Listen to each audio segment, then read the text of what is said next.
Imagine standing at the edge of a forest. It's 45,000 years ago, the sun is dying behind the mountains, and the air smells of wood smoke and wet earth. You're cold, you're hungry. And somewhere, just beyond the tree line, you can hear something moving. It's not an animal, it walks upright, it carries something in its hand. It pauses, turns its head, and looks directly at you. And in that frozen moment you realize this creature knows you're watching. It understands, it thinks. But it is not you. Its face is broader, its brow is heavier. Its shoulders carry the kind of mass you've never seen on anyone in your family, and yet it stands exactly the way a person stands. It watches exactly the way a person watches. You don't know whether to run, fight, or simply wait in silence. This is the moment that haunted our ancestors for thousands of years. Not a monster from a nightmare, but a cousin, a near human, a rival species competing for the same rivers, the same hunting grounds, the same cold hillside shelters. And here's the thing nobody ever told you in school: we were not always alone on this planet. At one point in time, not in some distant galaxy, not in science fiction, there were at least 4 different kinds of human beings walking this earth simultaneously: Homo sapiens, Neanderthals, Denisovans, and the last survivors of Homo erectus, still clinging on in isolated pockets of Southeast Asia. 4 separate human lineages, all thinking, all surviving, all claiming the same shrinking world.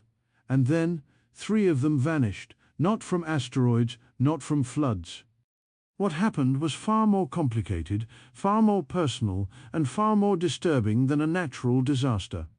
What unfolded across tens of thousands of years was essentially the first war in human history, except nobody declared it. There were no kings, no flags, no battle cries. There were only hungry families following herds across unfamiliar valleys, arriving at rivers already claimed by someone else, and making split-second decisions that would echo through every generation that came after. Scientists call it competitive displacement. The fossil record calls it extinction. Your DNA right now inside your cells calls it something else entirely. Because here's the twist that will change how you see yourself forever.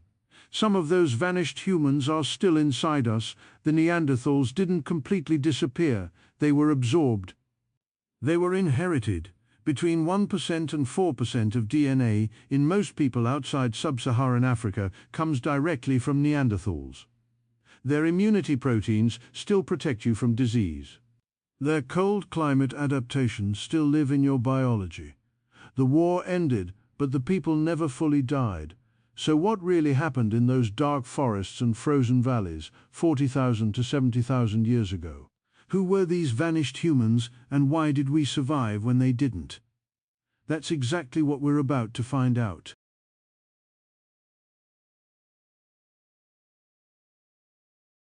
Picture this. You're standing on a rocky hillside somewhere in what we now call southern Europe. The year is approximately 50,000 BC.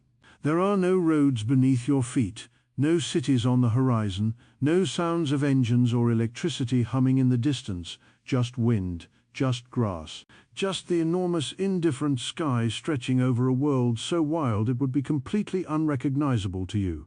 And you are not alone. Not in the way we usually mean when we say that.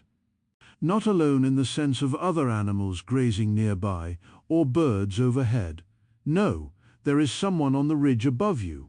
Someone who just paused mid-step because they spotted you first. Someone who is standing perfectly still, the way a thinking creature stands still, calculating, watching, deciding. They are not a predator. They are not prey. They are something far more unsettling than either of those things. They are almost you, almost, but not quite. This is the reality that modern science has slowly, painstakingly reconstructed over the last few decades. And it is a reality so strange, so layered with implication, that most of us have barely begun to absorb what it actually means. For the vast majority of recorded history, human beings have assumed they were alone. The only thinking species, the only creatures who built fires with intention, who mourned their dead, who looked up at stars and wondered. That assumption felt safe. It felt obvious. It was wrong.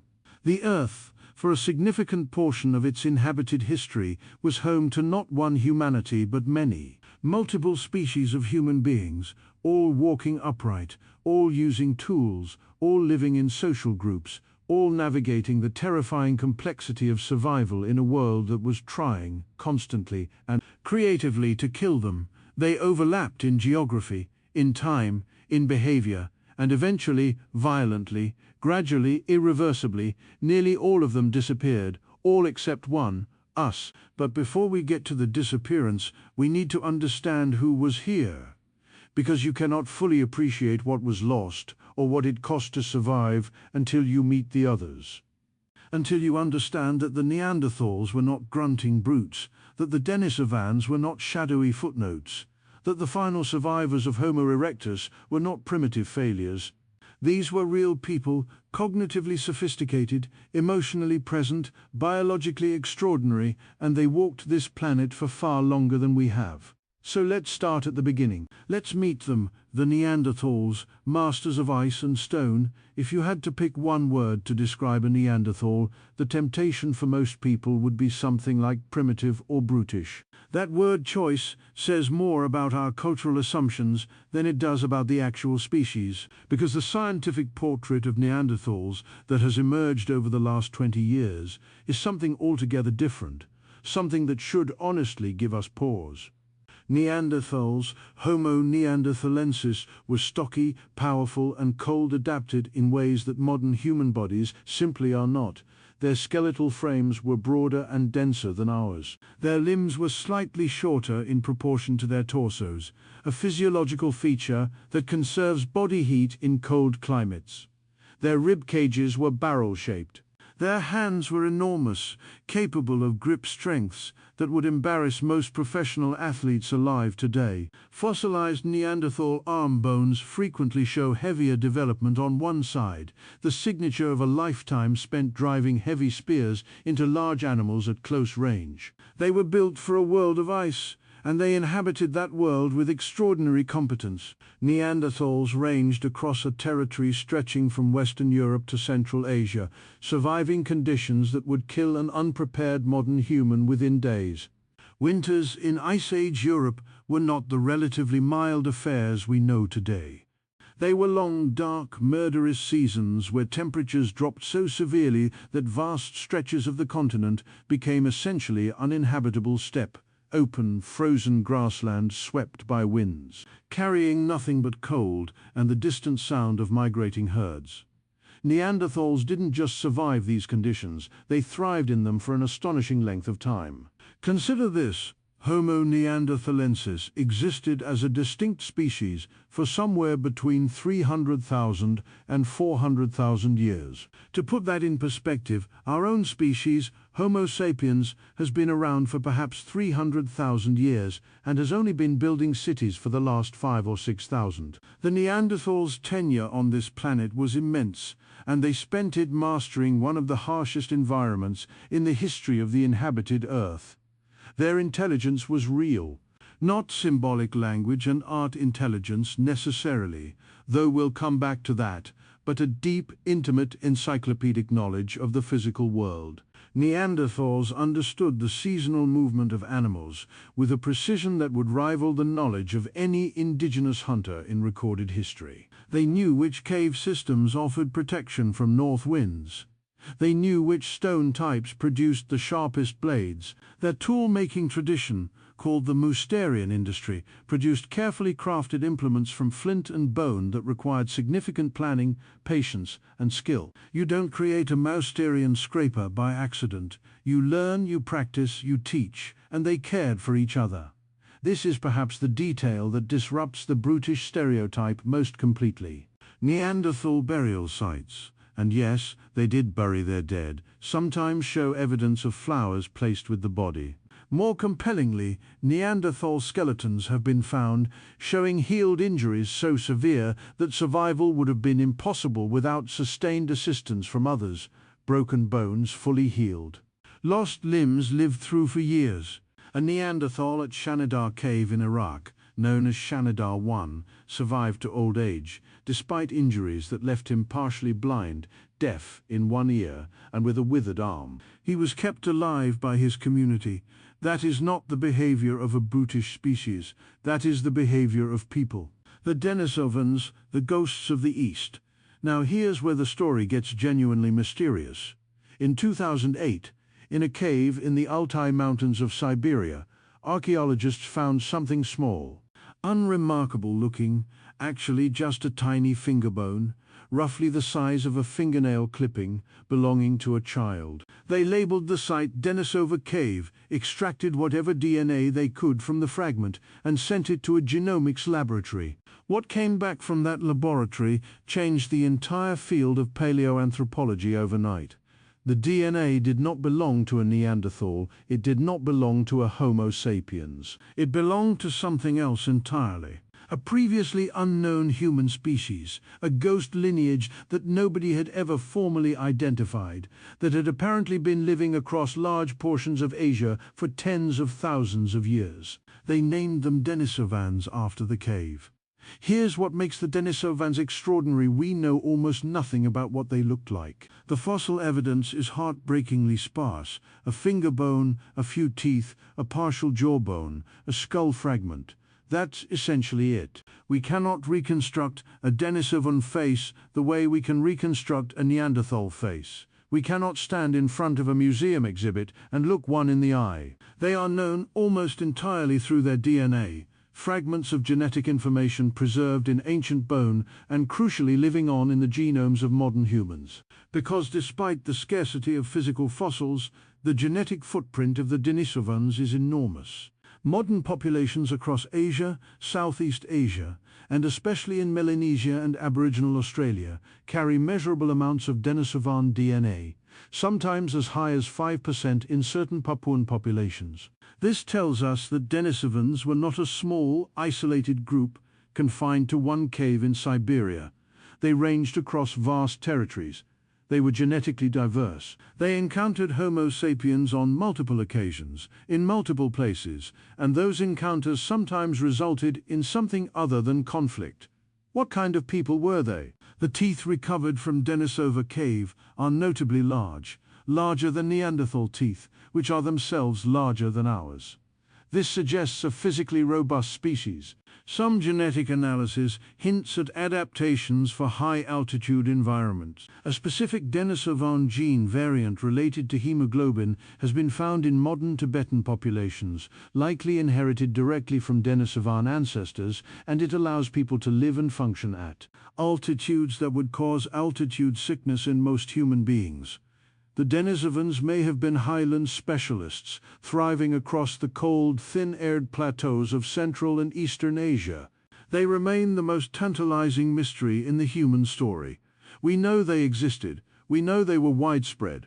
We know they were intelligent enough to survive for tens of thousands of years in demanding environments. Beyond that, they are largely silent, their story buried in rock that has yielded only the most fragile fragmentary clues. The survivors of an earlier world, Homo erectus, and then there are the ones who came first. Long before Neanderthals roamed Europe, long before Denisovans established their mountain territories, long before the first anatomically modern humans appeared in Africa, there was Homo erectus. This was the species that first cracked the code of long-distance migration. The first human to truly spread across the world, leaving Africa somewhere around 1.8 to 2 million years ago, and eventually reaching as far as Southeast Asia, where they lived on islands like Java in what is now Indonesia. Homo erectus was, for most of human prehistory, the definitive human species, the most successful, the most widely distributed, the most enduring.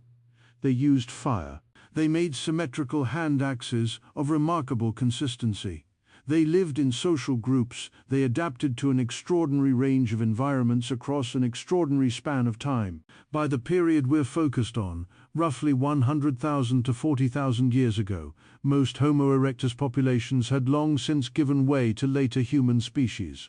But in certain isolated pockets of Southeast Asia, particularly on the islands of Java and Flores, remnant populations appear to have persisted far longer than previously thought.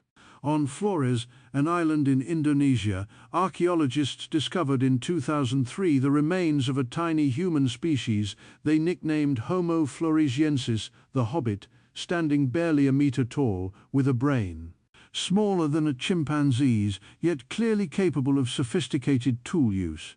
How they related to Homo erectus is still debated, but they represent something remarkable.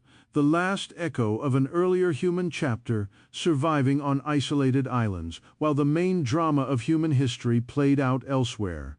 These were not failures. They were survivors of an older age, quietly enduring in corners of the world the newer humans hadn't yet reached. 4 kinds of human, 1 planet. So here then is the picture. Roughly 70,000 years ago, planet Earth was home to at least 4 distinct human species simultaneously. In Africa, Homo sapiens, still relatively small in number, scattered along coasts and rivers, physically lighter and less powerful than their relatives, but increasingly flexible in behavior.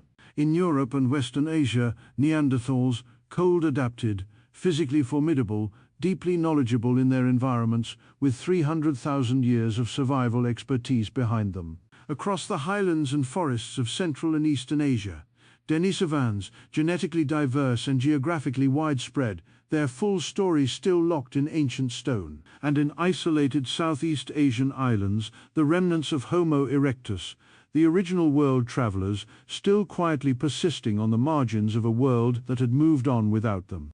4 humanities. 4 different answers to the same question: how do you survive? And none of them, not one, knew what was coming next. To understand what happened between these species, to really grasp the mechanics of how a world containing 4 human lineages became a world containing just 1, you first have to understand the stage on which it all played out, because the Earth 70,000 years ago was not a stable, predictable, navigable world. It was violent. It was capricious. It was a planet in the grip of one of the most geologically turbulent eras in recent history, and every living creature on it, including all 4 of our human ancestors, was subject to its mercy. The Pleistocene epoch, which lasted from roughly 2.6 million years ago until about 11,700 years ago, is commonly called the Ice Age. But that phrase is misleading, because it implies a single prolonged freeze, one long winter that eventually ended. The reality was far more complex, and in some ways far more terrifying. The Pleistocene was not one ice age, but a cycle of ice ages. Cold periods, called glacials, alternated with warmer periods called interglacials, each cycle lasting anywhere from tens of thousands to hundreds of thousands of years. The climate was not just cold, it was unstable. It lurched, it shifted, it gave with one hand and took with the other. During glacial maxima, the coldest peaks, massive ice sheets covered enormous portions of the northern hemisphere. Much of what is now Britain, Scandinavia, and northern North America was buried under kilometers of ice. Sea levels dropped dramatically as water was locked in glaciers, exposing vast stretches of continental shelf that are now ocean floor. The English Channel didn't exist. The Persian Gulf was dry land. Southeast Asia was a single continuous landmass rather than a scattering of islands. The geography of the planet was literally different. Then the climate would warm, ice sheets retreated, sea levels rose, coastlines moved inland, forests that had shrunk under the cold expanded back into new territory. Grasslands that had provided open hunting grounds for thousands of years were swallowed by trees. Animals that had concentrated in certain habitable zones dispersed across the newly accessible landscape. And then it would cool again. For every human species alive during this era, this constant fluctuation was not an abstract geological fact. It was the defining reality of daily survival. The animals they depended on for food did not stay in one place. A herd of bison that grazed reliably in a particular valley for a generation might, in response to changing vegetation patterns, shift their migration route hundreds of kilometers to the north. The plants that supplemented a hunting band's diet in spring might not grow in the same location when drought reduced rainfall for several consecutive years. A reliable water source, a river, a lake, a spring, might shrink and vanish within a human lifetime. Nothing was guaranteed. Everything required constant adaptation. And adaptation, in a world without writing, without maps, without any form of long-distance communication, adaptation was desperately, brutally hard. The bottleneck that almost ended everything. Here's a detail that deserves to be said slowly, because it's genuinely staggering. Around 74,000 years ago, right in the middle of the period we're discussing, a supervolcano called Toba erupted in what is now Sumatra, Indonesia. It was, by almost every measure, the largest volcanic eruption in the last 2 million years. The blast ejected somewhere between 2,000 and 3,000 cubic kilometers of material into the atmosphere. To compare, the 1980 eruption of Mount St. Helens released about 1 cubic kilometer. Krakatoa, in 1883, released roughly 21 cubic kilometers. Toba released somewhere between 2 and 3,000. The ash cloud blanketed South Asia, Southeast Asia, and parts of East Africa to depths of several meters. Sulfur dioxide injected into the upper atmosphere created a volcanic winter that may have lasted up to a decade. Global temperatures dropped. Photosynthesis was disrupted. Plant life struggled. Animals that depended on plant life struggled. Animals that depended on those animals, including every human species alive at the time, faced catastrophic food shortages. Some researchers believe the Toba eruption drove Homo sapiens to the very edge of extinction. Genetic studies have suggested that at some point around this era, the entire population of Homo sapiens may have dropped to as few as 10,000 individuals, possibly fewer. Some estimates go lower still, suggesting a global population of breeding adults in the low thousands. An entire species reduced to a number that wouldn't fill a modest-sized sports stadium.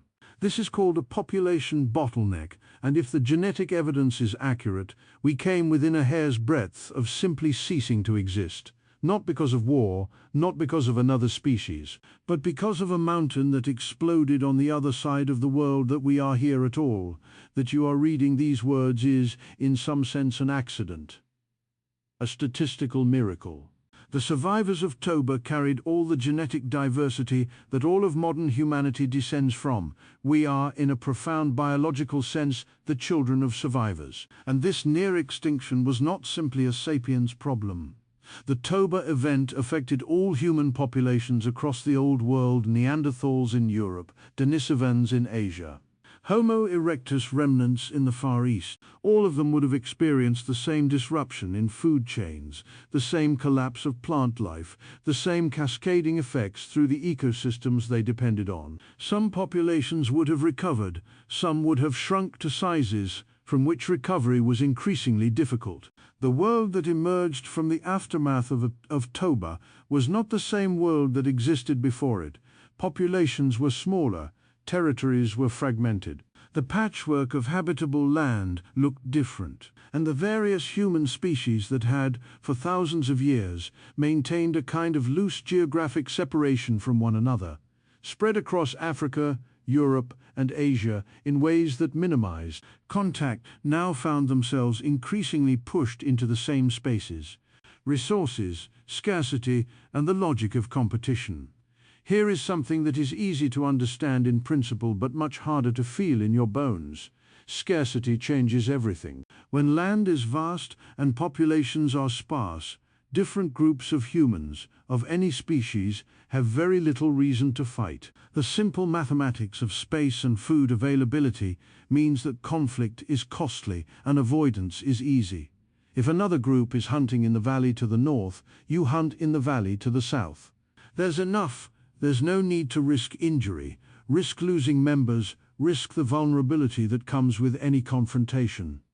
But when the herds move unpredictably, when drought shrinks the rivers, when cold pushes the tree line south and the steppe north, and the animals concentrate around the few remaining reliable water sources, when a winter lasts 3 months longer than it should, and the stored food runs low, and the children are thin, and the elders are struggling, then the valley to the south doesn't feel far enough away anymore.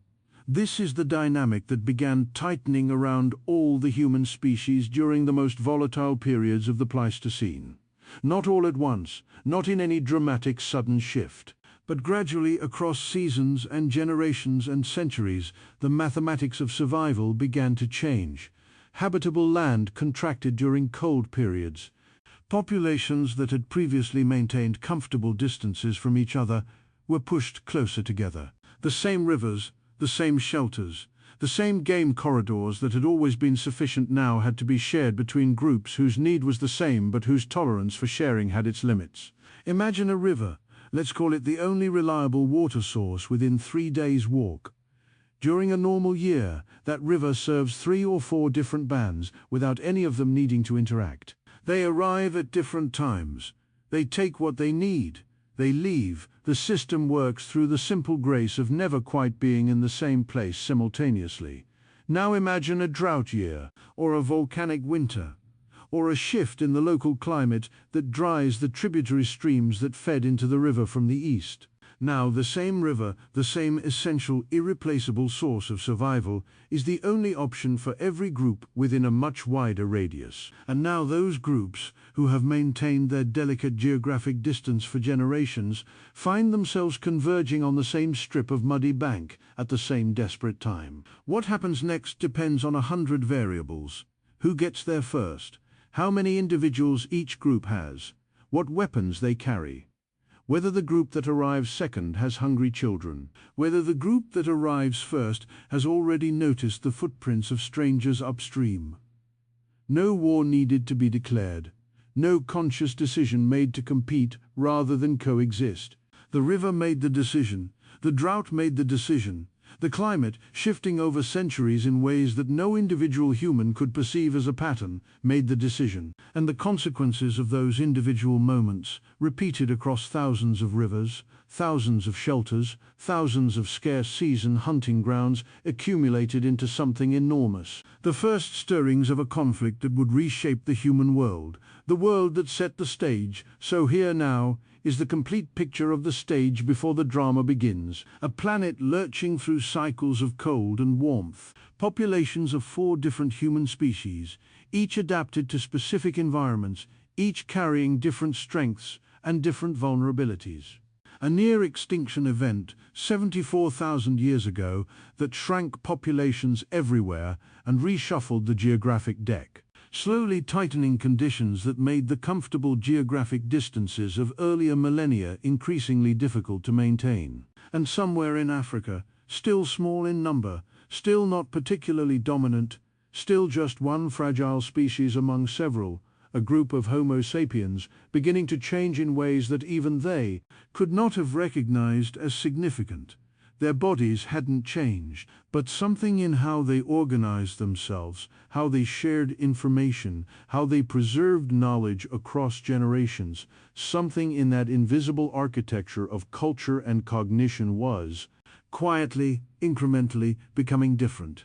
It would make all the difference in the world, but before we can understand the advantage, we need to watch the first encounters. The moment when these species finally, unavoidably came face to face, and had to decide what to do with each other. Let's slow everything down. Forget the grand sweep of geological time for a moment.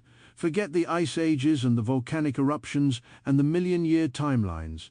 Come down to the level of a single afternoon, a specific moment in a specific landscape, somewhere in what we'd now call the Middle East, roughly 60,000 years ago. A small band of Homo sapiens, 10 or 12 people maybe, has been walking for 3 days following the edge of a dry riverbed, looking for the place where water still pools in the season's last. Shallow gathering. There are children in the group, carried or walking close. There are adults who have been here before, who remember this river from 2 winters past when it ran fast and cold and the fishing was easy. There is an elder who remembers her own childhood here, who can picture exactly the way the river bends where the willows grow thick on the eastern bank. They crest a low ridge and look down at the bend she remembers. The water is there, a silver slick in the sand, shallow but real, enough for days. And so is something else, a fire, already lit, already settled into the steady orange pulse of an established camp. Not a traveler's quick flame, but the fire of people who have been here for at least a day, maybe more. And around it shapes, moving shapes, people. But not their people.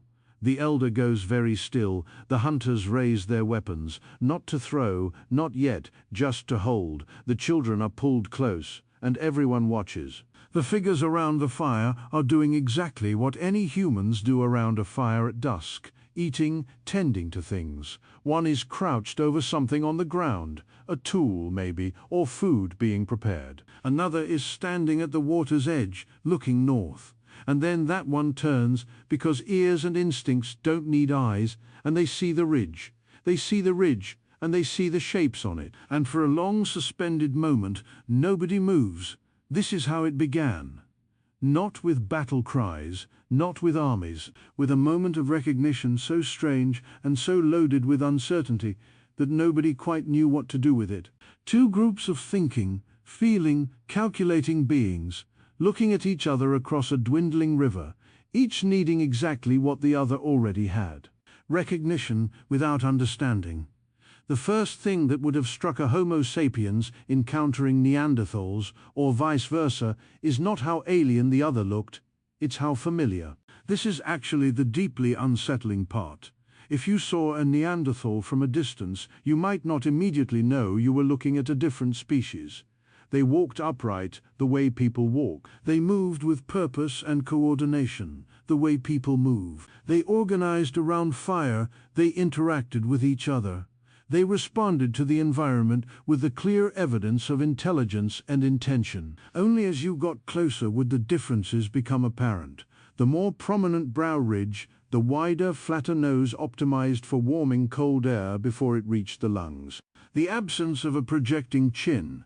The broader frame, the denser build, the slightly different proportions. The sounds not random noise, but structured communication that carried patterns you could almost recognize as language, almost pass as meaning, but not quite, close enough to unsettle you. Far enough to make trust impossible. And this proximity without understanding may have been one of the most psychologically significant features of the whole encounter. Because the human brain then, as now, is wired to categorize friend or threat, us or other, safe or dangerous. With a wild animal, the categorization is relatively straightforward. Animal, potential predator, assess and respond. But with something that looks almost like a person, that moves almost like a person, that watches you back with eyes that clearly hold intention and thought, the categorization fails. The system hesitates, and in that hesitation lives both the possibility of connection and the seeds of extreme wariness. We know from the archaeological record that these species did, in fact, sometimes coexist in the same regions for extended periods. Caves in the Middle East, places like Kafsa and School in what is now Israel, contain layers of occupation that alternate between Homo sapiens and Neanderthals across thousands of years. The same shelter, used by different species at different times. Not simultaneously, as far as we can tell, but close enough in sequence to suggest they were aware of each other's presence in the landscape. They must have found each other's tools, each other's fire remains, each other's bones, perhaps. What did they make of those signs? What did it feel like to enter a cave that smelled of another species' fire and find, left behind in the ash, a stone tool made in a style completely unlike anything your people had ever produced? We can only guess, but we can guess intelligently. And what we can reasonably infer is that these encounters began not with violence but with distance. Observation, a cautious, mutual awareness that registered as something between fear and curiosity, and which defaulted when populations were sparse and land was available to avoidance. Avoidance was the rational strategy in small populations where every individual matters. Unnecessary confrontation is a catastrophic risk. A wound, even a minor one, can become infected and kill within days. Losing one adult in a group of 15 doesn't just cost one person, it costs their hunting knowledge, their foraging routes, their relationships, their future children. Small group survival is profoundly dependent on the continued presence of every healthy adult. So when you saw another group, even one that might have resources you needed, your first instinct was not to fight. It was to watch, assess, and if possible, go around. This worked for a while, when avoidance became impossible. But avoidance as a strategy has a fundamental flaw. It only works when there's somewhere else to go. As the Pleistocene climate continued its fluctuations, as populations slowly grew in the warmer interglacial periods and then got pushed together again when the cold returned, as the out of Africa. Migrations brought sapiens groups progressively closer to Neanderthal territories in the Middle East and eventually into Europe. The option of simply going around each other became progressively less available. The first real frictions were probably not dramatic. They probably looked something like this. A hunting band following a herd discovers that the herd has been partially hunted already by another group who are still somewhere nearby with portions of the carcass. The herd is smaller now, the prey you were counting on is diminished, and the group responsible is still in the area. You don't attack. That would be reckless, but you watch. You remember? You tell the story when you return. There are others in the North Valley now. Others who hunt the same animals, others whose fires you've seen twice in the last moon cycle. The story is remembered. The following season, you approach the North Valley differently, more carefully, with more people, weapons already held. Across countless such moments, across thousands of years, the psychological landscape of the relationship between these species slowly hardened. Knowledge accumulated not in books or records, but in the lived memory of communities, passed through story and warning and the specific geography of fear. Children grew up knowing that certain signs, unfamiliar footprints, strangely cracked bones beside a cold fire, smoke rising from the wrong direction, meant danger. Not animals, something else, something almost like people, but not safe. That knowledge shaped behavior. It shaped where camps were placed away from visible ridgelines, tucked into defensible terrain. It shaped how hunters moved, with more scouts, more silence, more attention to the landscape's whisper of recent human presence. It shaped the internal dynamics of groups, valuing size, valuing coordination, valuing the ability to respond collectively to threat. And here is where the first crucial divergence between the species begins to appear, not in their physical capabilities, but in how they processed and responded to this accumulating experience. Different responses to the same world. Neanderthals were, by any measure, exceptional survivors. Their physical adaptations alone would have made them formidable competitors in almost any scenario. Strong, cold, hardy, expert hunters, deeply knowledgeable about their local environments. When faced with immediate threat, they were capable of remarkable response. But their social structures appear to have been relatively tight and localized. Neanderthal groups stayed close to familiar territories. Their bonds were deep but geographically limited. When resources declined in their home range, adaptation required time, generational time. They were specialists in the truest sense, extraordinarily good at surviving in the specific environments they knew, but less equipped to pivot quickly when conditions changed. Homo sapiens were individually less physically impressive, lighter, less cold adapted, not the dominant hunters in one-on-one comparison with a Neanderthal in Ice Age Europe. But something in their social architecture was different. They moved further. They maintained connections across wider distances. They shared information not just within a group, but between groups, a behavior with consequences that were, in the long run, revolutionary. When a sapiens hunter encountered signs of another species in a new territory, the story didn't end with that hunter. It traveled. It was told around fires across a network of connected bands that stretched far beyond what any single individual could walk in a lifetime. By the time a sapiens hunting party entered a contested zone, they might already be carrying second-hand knowledge of that zone's dangers. Warnings passed through 3 or 4 groups who had never met them directly. This is not a minor advantage. This is the difference between individual learning and collective intelligence. And in a world where the cost of learning the hard way was injury and death, having access to knowledge you didn't personally experience was worth more than almost any physical advantage. The first contacts were cautious. The first conflicts were small, but the patterns being established in these early encounters, the behavioral tendencies being reinforced, the cognitive and social differences being slowly exposed, would determine the outcome of tens of thousands of years of coexistence. The world was setting its pieces on the board, and the game that was beginning, though no one playing it could have known it was a game at all, would end with only one species left standing.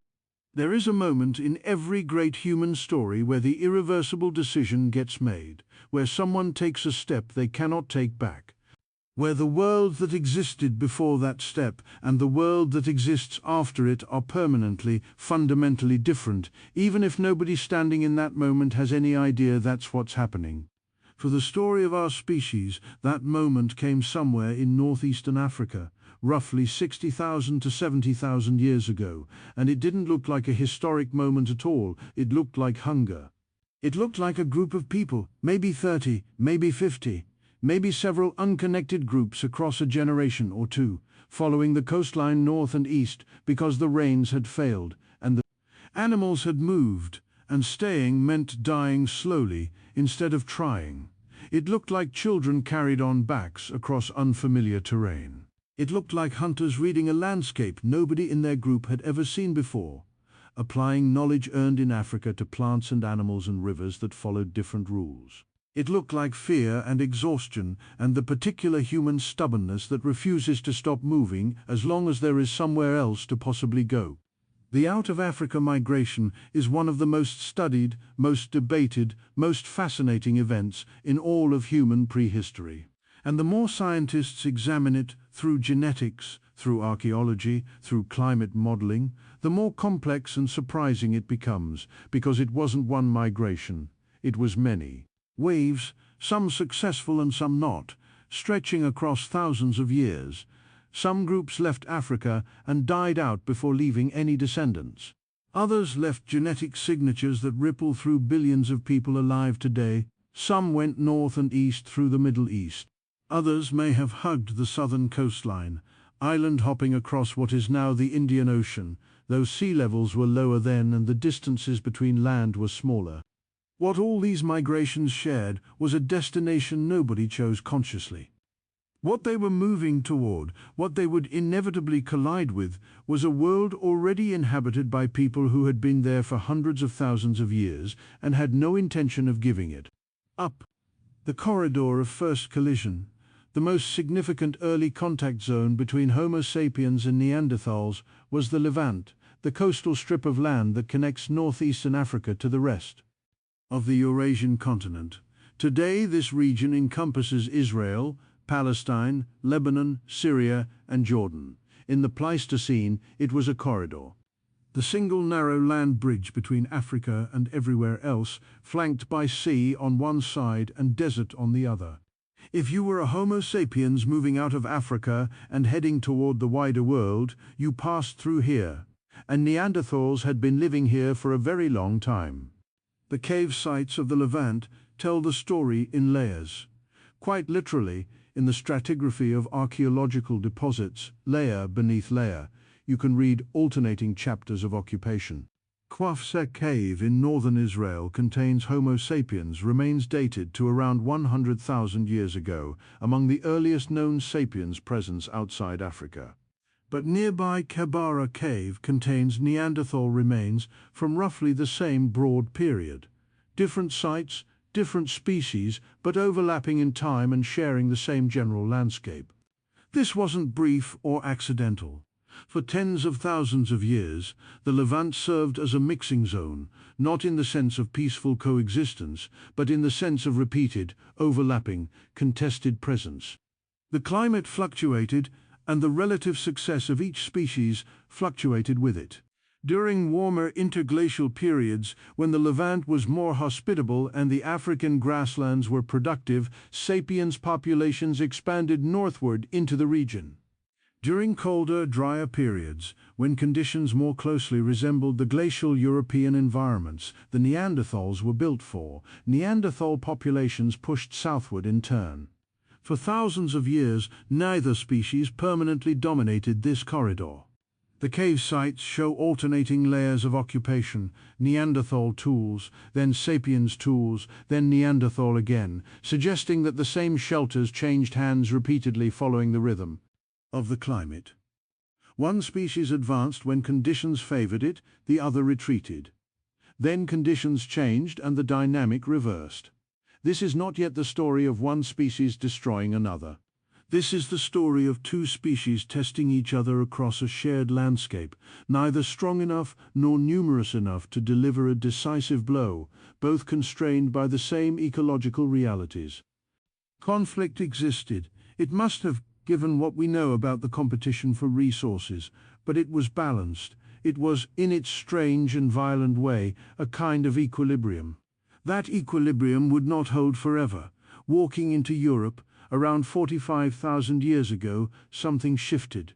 The evidence in the archaeological record is striking enough that researchers have given it a name: the Upper Paleolithic Revolution.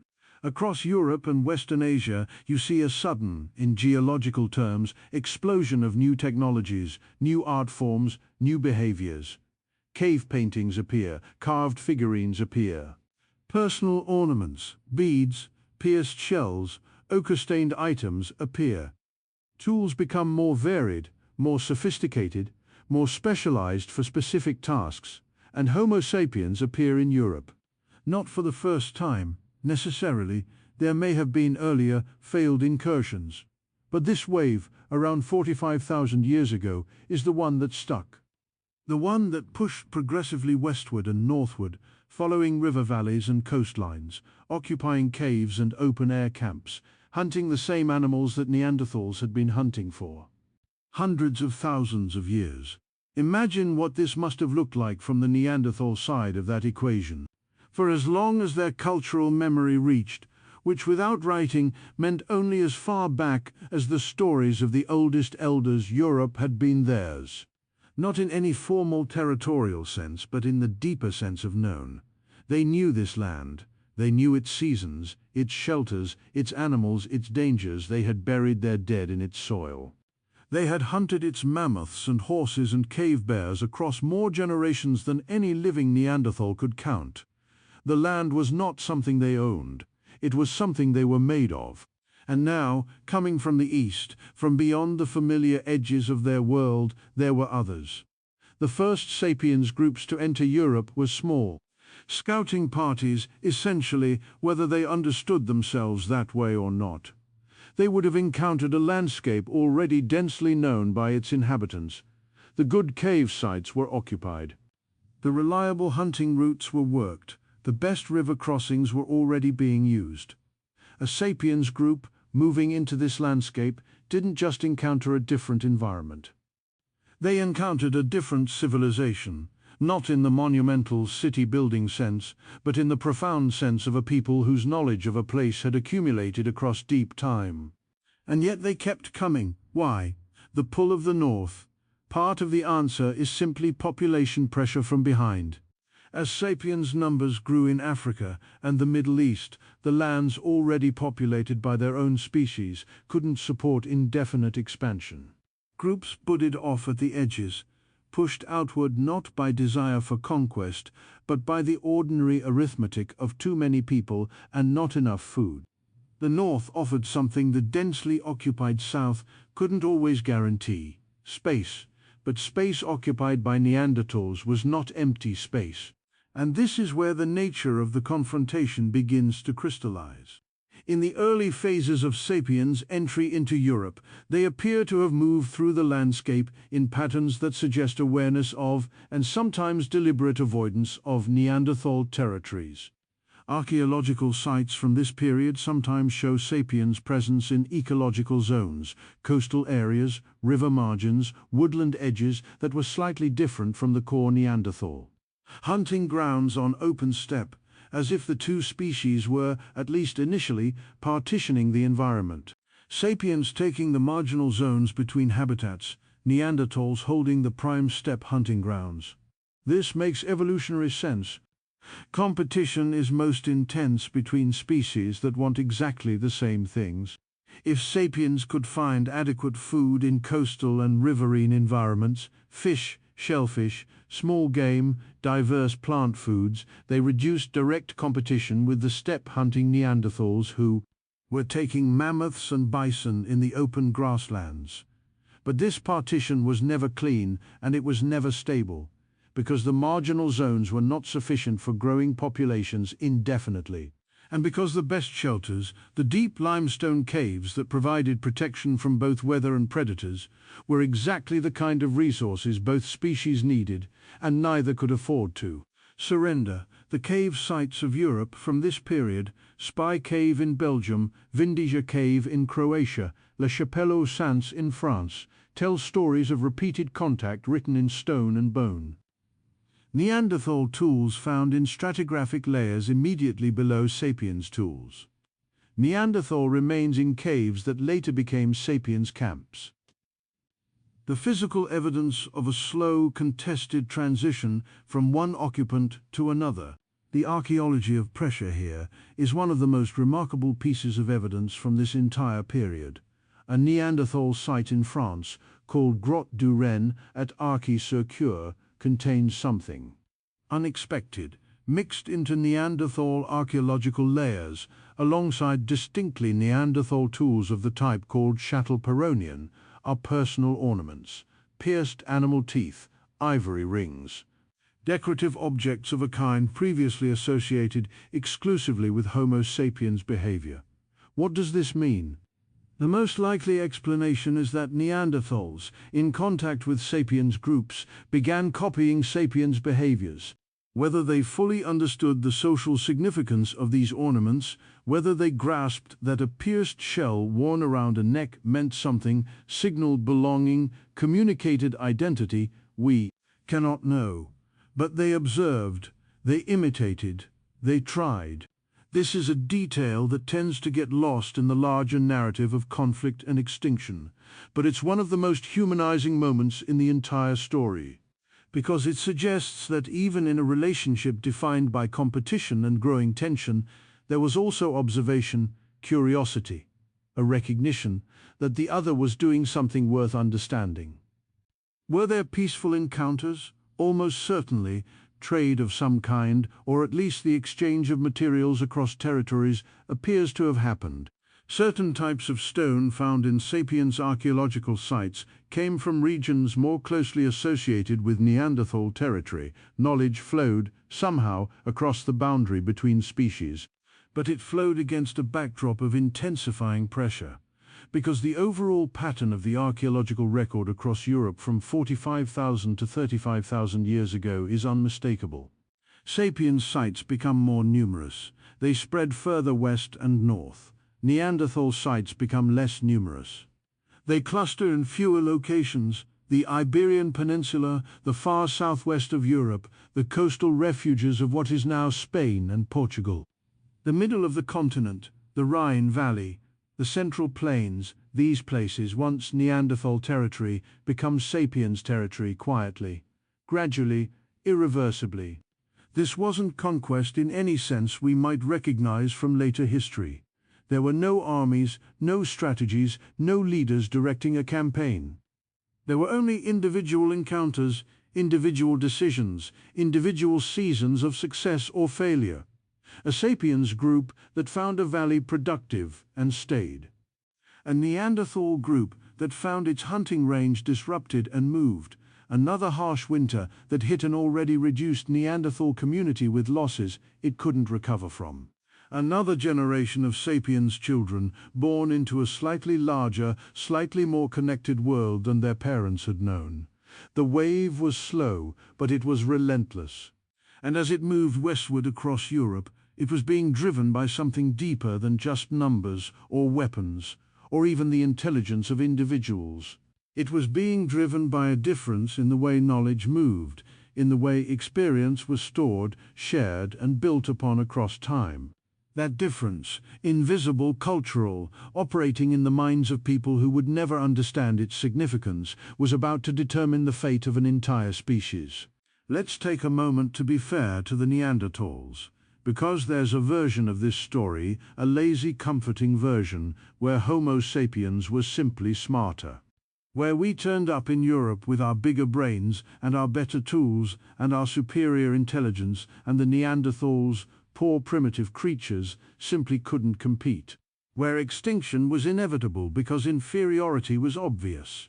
That version is wrong. And it's wrong in ways that matter, not just scientifically, but in terms of what we understand about ourselves. Neanderthals were not inferior, they were different.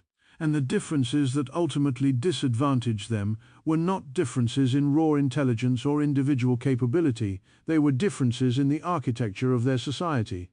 In how information moved, in how community was defined, in how knowledge survived the death of the individuals who held it.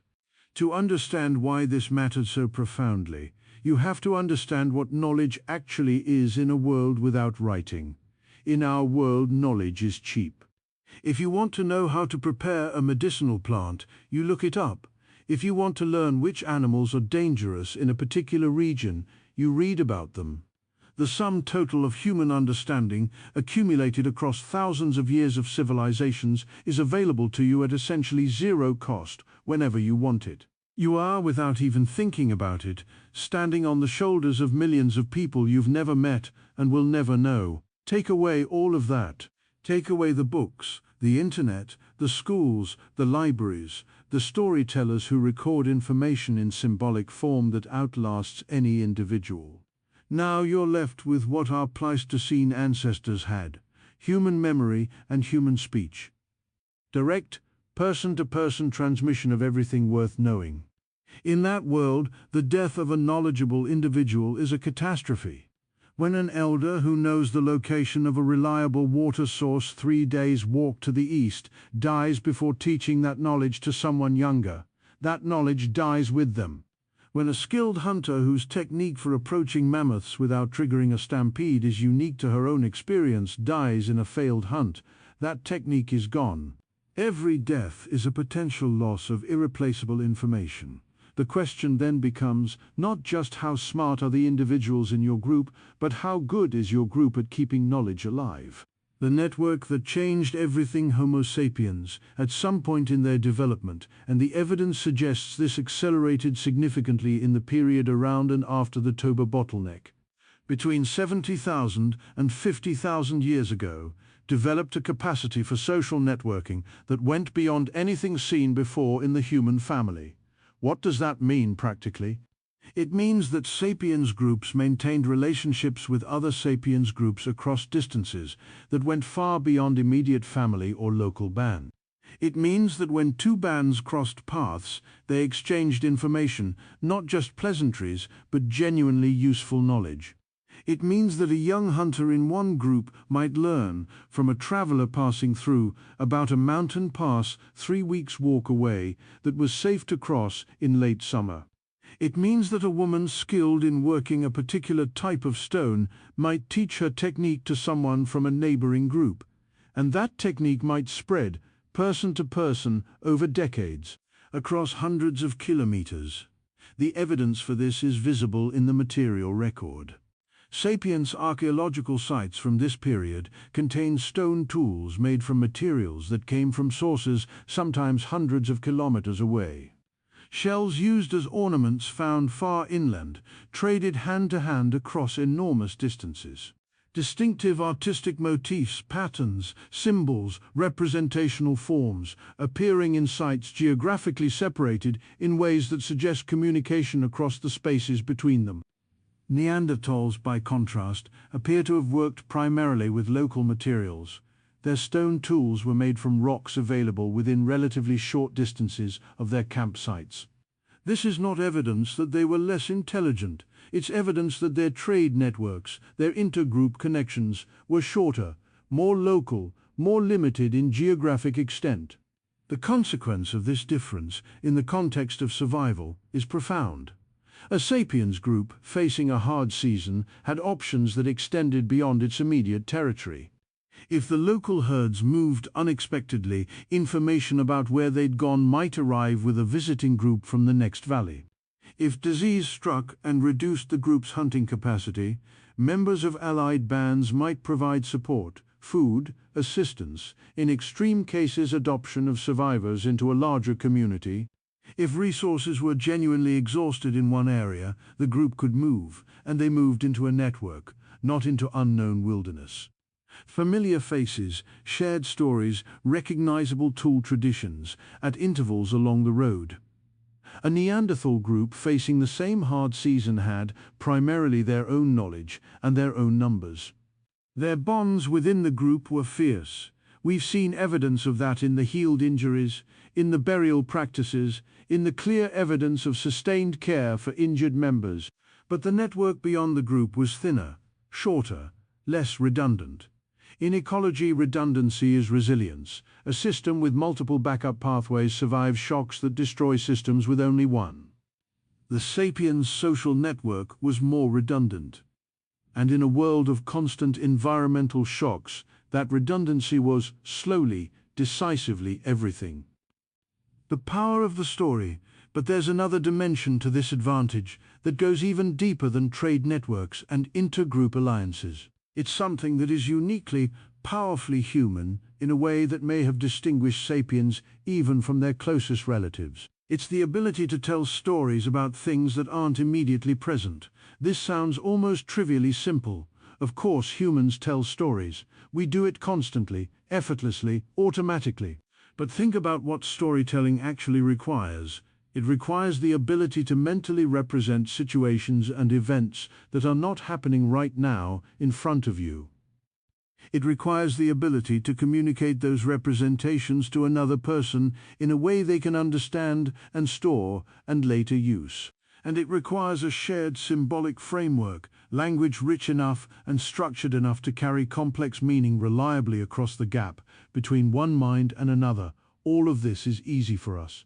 It is genuinely extraordinary in the context of the animal kingdom, and the degree to which Neanderthals shared this capacity is one of the great unresolved questions of paleoanthropology. The balance of evidence suggests they had language of some kind. They had the FOXP2 gene associated with speech capability in modern humans, and their throat anatomy was capable of producing complex vocalizations. They clearly communicated, clearly taught, clearly transmitted at least some knowledge across generations.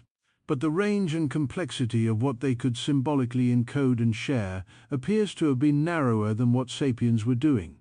And that difference, if it existed as the evidence tentatively suggests, created a staggering asymmetry in how the two species processed experience.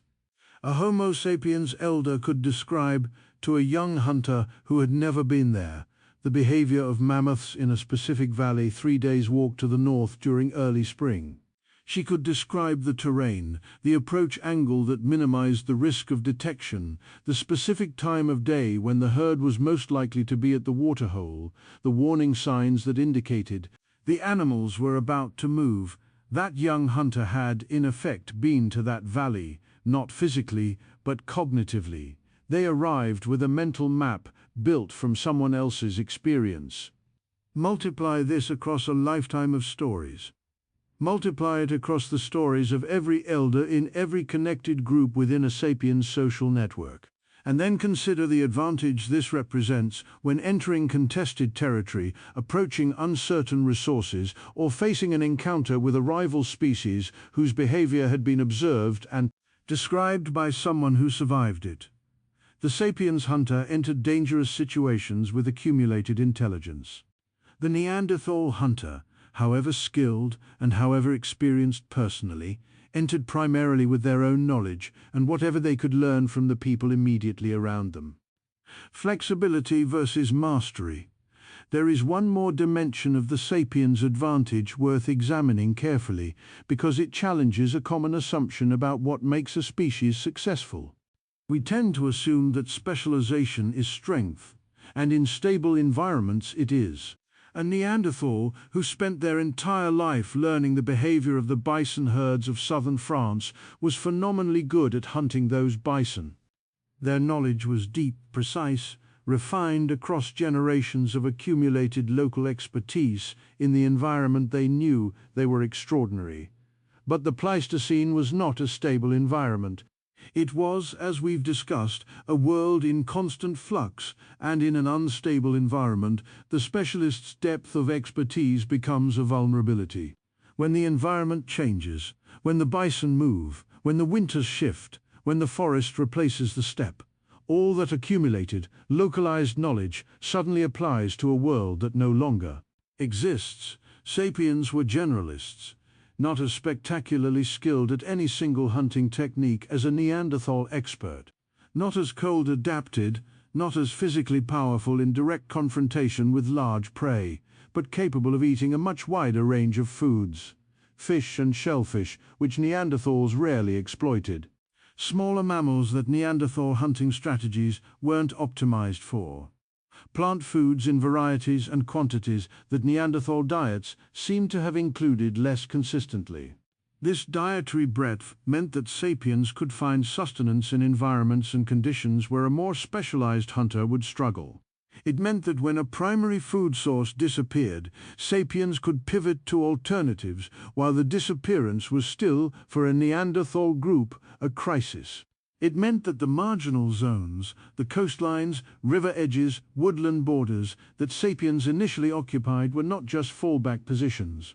They were places where the sapiens' generalist diet actually performed competitively, where the flexibility that made them individually less impressive than Neanderthals in open-steppe mammoth hunting made them more than adequate in a wider range of ecological contexts. And over thousands of years, as climate fluctuations continued to disrupt the very steppe environments where Neanderthal excellence was most expressed, that flexibility compounded into something that looked, from the outside, like dominance. The invisible war. Here is the most important thing to understand about the competition between Homo sapiens and Neanderthals. Almost none of it was intentional. Sapiens groups were not marching into Europe with a plan to eliminate Neanderthals. They were not following a strategy. They were not even, in most cases, aware that they were winning. They were doing what every living thing does, trying to survive, trying to feed their children, trying to find shelter from the cold, trying to wake up alive the next morning. The outcome, the slow, inexorable displacement of Neanderthals across an entire continent, emerged from the accumulated effect of thousands of individual encounters and millions of individual decisions, none of which were made with any awareness of the larger pattern they were creating. A sapiens band that found a productive hunting ground and stayed didn't know they were contributing to a continental-scale demographic shift. A Neanderthal group that was harassed from a key water source and moved southwest didn't know they were one step in a retreat that would ultimately run out of geography. A hard winter that killed half the members of an isolated Neanderthal community was not a military victory for anyone, but the patterns added up. Season by season, generation by generation, the mathematics of the two species' different survival strategies played out. And in that long arithmetic, the Neanderthals were at a structural disadvantage that no individual skill or strength could fully overcome. The war had no name, it had no battles, it had no commanders and no strategies, and no declared peace at the end. It had only outcomes, and the outcomes, as we're about to see, were merciless. The bones do not lie. They cannot tell complete stories. They are fragments, after all, scattered across time and rock and the accidents of preservation. But what they do tell us, when we read them carefully, is deeply uncomfortable. Because the bones from this period, the period of overlap between Homo sapiens and Neanderthals in Europe and Western Asia, carry in their physical structure evidence of violence. Not the violence of predators, the violence of people. A Neanderthal skull found in Croatia, at Krapina, shows cut marks consistent with deliberate defleshing, marks made by stone tools, not by animal claws. Multiple Neanderthal skeletons from various European sites show healed fractures in patterns that biomechanical analysis suggests are consistent with blows from wielded implements rather than falls or animal attacks. Some injuries appear on the front of the skull, suggesting face-to-face confrontation. Others appear on the back, suggesting ambush or attack from behind. And it's not only Neanderthal bones. Early Homo sapiens skeletal remains from this period also show trauma. The violence was mutual. These were not massacres of a passive species by an aggressive invader. These were encounters between two groups of dangerous, intelligent, desperate people fighting over things neither could afford to lose. But the pattern of the violence, the distribution across time and space, the increasing frequency as the period of overlap deepened, tells a story of escalation, not war as we understand it. Something more like what happens when two communities share a drought-stricken watershed for long enough that the shared scarcity transforms cautious avoidance into habitual hostility. The geometry of displacement.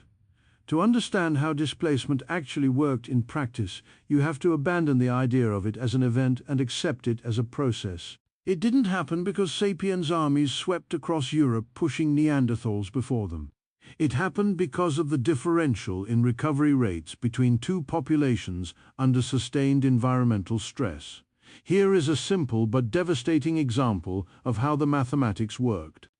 Imagine two groups occupying adjacent territories, one Sapiens, one Neanderthal, each with about 30 members.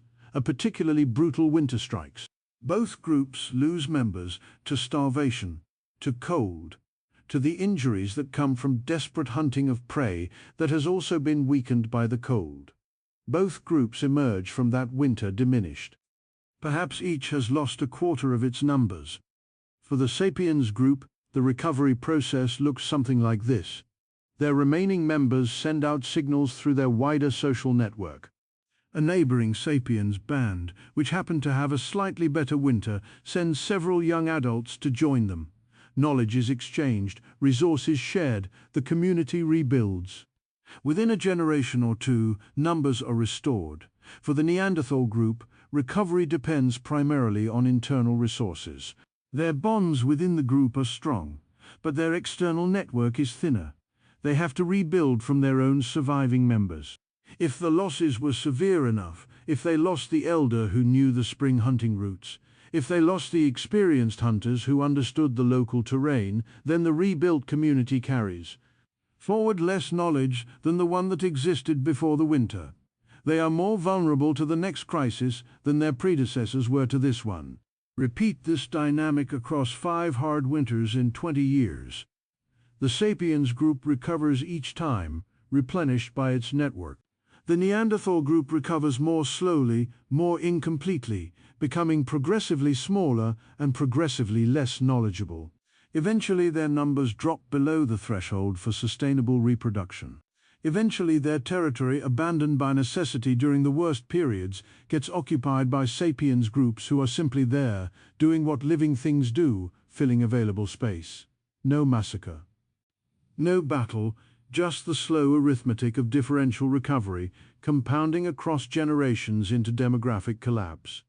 What disease may have done there is another factor in this story that deserves attention, because it may have been one of the most significant of all, even though it left almost no direct evidence in the archaeological record. Disease. When populations that have been separated for long periods come into contact, they bring with them their respective biological histories. Their immune systems have developed in response to the specific pathogens present in their environments. The diseases that one population has learned over generations to survive, the viral infections, the bacterial illnesses, the parasites, may be entirely novel to a population that has never encountered them. We know from the history of the last few centuries how catastrophic this can be. The meeting of Old World and New World populations after 1492 resulted in the deaths, from disease alone, of tens of millions of indigenous Americans who had no immunological experience with Old World pathogens, measles, smallpox, typhus, diseases that European populations had adapted to over centuries, devastated populations encountering them for the first time.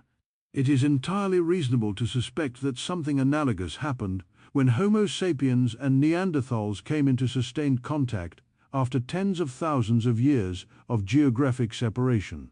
The specific diseases involved are impossible to identify from the fossil record, but the principle is sound. Two populations that had been evolving in different environments, exposed to different pathogenic landscapes, would have carried different immunological histories. And in contact, those histories would collide. If sapiens introduced novel pathogens to Neanderthal populations, the effect on already stressed, already small communities could have been devastating. A disease that a sapiens' immune system, conditioned by generations of exposure, could survive as a moderately serious illness might strike a Neanderthal community as a catastrophic epidemic. A community of 30 reduced to 15 by a bad winter, then reduced to 8 by an unfamiliar disease, that community does not recover. The genetic evidence actually supports this hypothesis in an indirect way. Modern humans outside sub-Saharan Africa carry Neanderthal DNA sequences that include variants associated with immune function, with the recognition and response to specific types of pathogens. This suggests that when sapiens and Neanderthals interbred, and they did, we'll explore this in detail in Chapter 3, some of what sapiens gained from the encounter was Neanderthal immunity. Neanderthal immune knowledge, refined across hundreds of thousands of years of exposure to European pathogens, passed genetically into the sapiens lineage. If sapiens were acquiring Neanderthal immune adaptations through interbreeding, it suggests that the Neanderthal immune system had things worth acquiring expertise with pathogens that sapiens hadn't previously encountered, which in turn suggests that the initial encounters may well have involved sapiens introducing their own novel pathogens into Neanderthal communities that had no prior experience of them. Disease may have done quietly, invisibly, what violence and competition couldn't do on their own, push already stressed populations past the point of recovery. The final refuges by around 40,000 years ago, the Neanderthal presence in Europe was a fraction of what it had been. The broad central plains, the rich river valleys, the limestone cave networks of France and Germany, these places were overwhelmingly sapiens territory now. Neanderthal sites cluster increasingly in the southwestern corner of the continent. The Iberian Peninsula, what is now Spain and Portugal, appears to have served as a final refuge, a last corner of Europe where Neanderthal populations persisted as the demographic tide swept in from the east and north. There's something heartbreaking about reading the geography of this retreat. You can trace it in the distribution of archaeological sites, the steady westward shrinkage of Neanderthal presence over thousands of years, the concentration at the edges, the ocean at the back. Gibraltar, at the very southwestern tip of Europe, has produced some of the most recent Neanderthal archaeological evidence. A cave called Gorham's Cave in Gibraltar contains Neanderthal material dated to somewhere around 28,000 to 32,000 years ago. When those last Neanderthals at Gibraltar lit their fires and looked out over the sea, Homo sapiens were already well established across most of the continent behind them.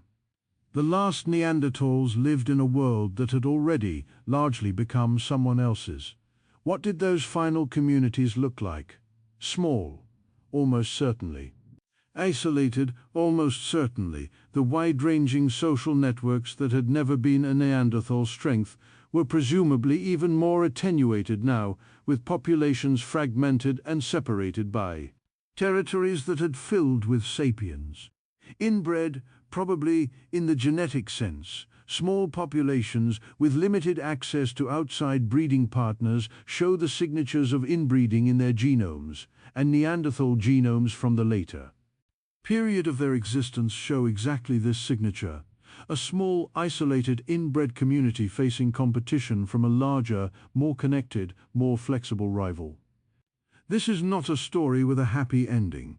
The silence after the precise mechanism of the final Neanderthal disappearance, the actual end, the last fire in the last camp of the last community, is something we will probably never know with certainty.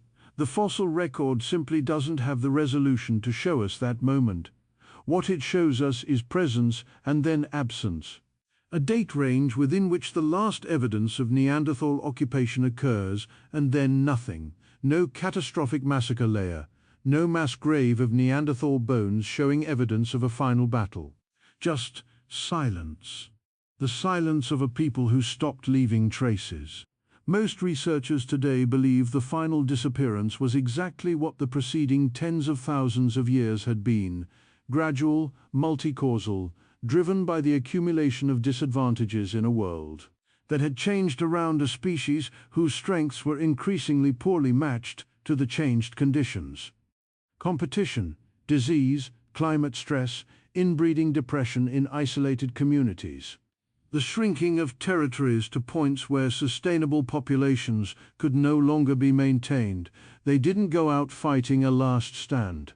They went out the way most things go out, slowly, quietly, one small community at a time, until there were none left, except that they didn't entirely go out. And this is where the story takes its most extraordinary turn, because the Neanderthals left something behind. Something invisible, something intimate, something that is inside you right now as you read these words. They left themselves. There is a particular kind of grief that comes with being the last, not the grief of sudden loss, the sharp, clean break of something ending all at once. This is a different kind, slower, quieter. The grief of watching everything familiar contract around you, season by season, until the world you were born into is so diminished that you can barely recognize it anymore. Until the people who knew the same songs and the same paths and the same names for things are gone, one by one, and you are left holding a culture that has no one left to receive it. We don't know, of course, whether Neanderthals experienced grief in the way we understand it.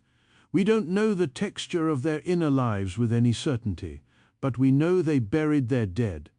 We know they cared for their injured across years of suffering.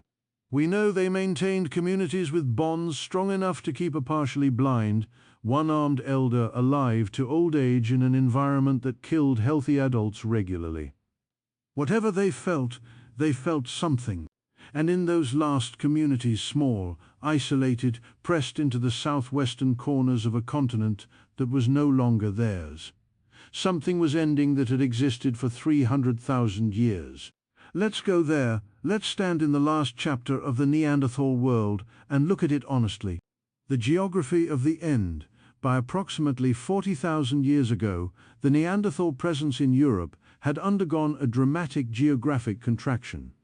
The territories they had occupied across the breadth of the continent, the forests and plains of what is now Germany, France, and Central Europe, were increasingly Sapiens territory. The great cave systems of the Dordogne Valley in France, which Neanderthals had used for tens of thousands of years, now echoed with the voices and tools of a different people.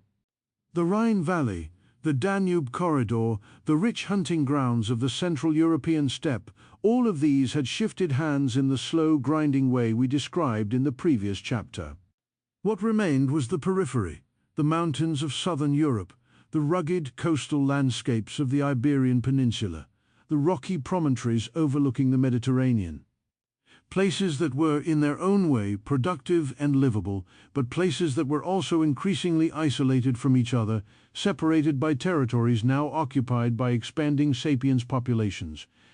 The Iberian Peninsula, modern Spain and Portugal, appears to have been the most significant of these final refuges. The geography helps explain why. The Pyrenees Mountains form a natural barrier between the Iberian Peninsula and the rest of Europe, and mountains create friction in migration patterns. Sapiens, expanding westward from Central Europe, encountered these mountains and moved around them more slowly than they moved across open terrain. The Iberian Peninsula, behind its mountain wall, filled with sapiens later than the rest of the continent. And so Neanderthals there had more time. But time, in the context of a population already stressed and diminishing, is not the same as salvation. It is only a delay. Archaeological sites in southern Spain tell the story of those last millennia with remarkable precision. Remarkable given the distances of time involved.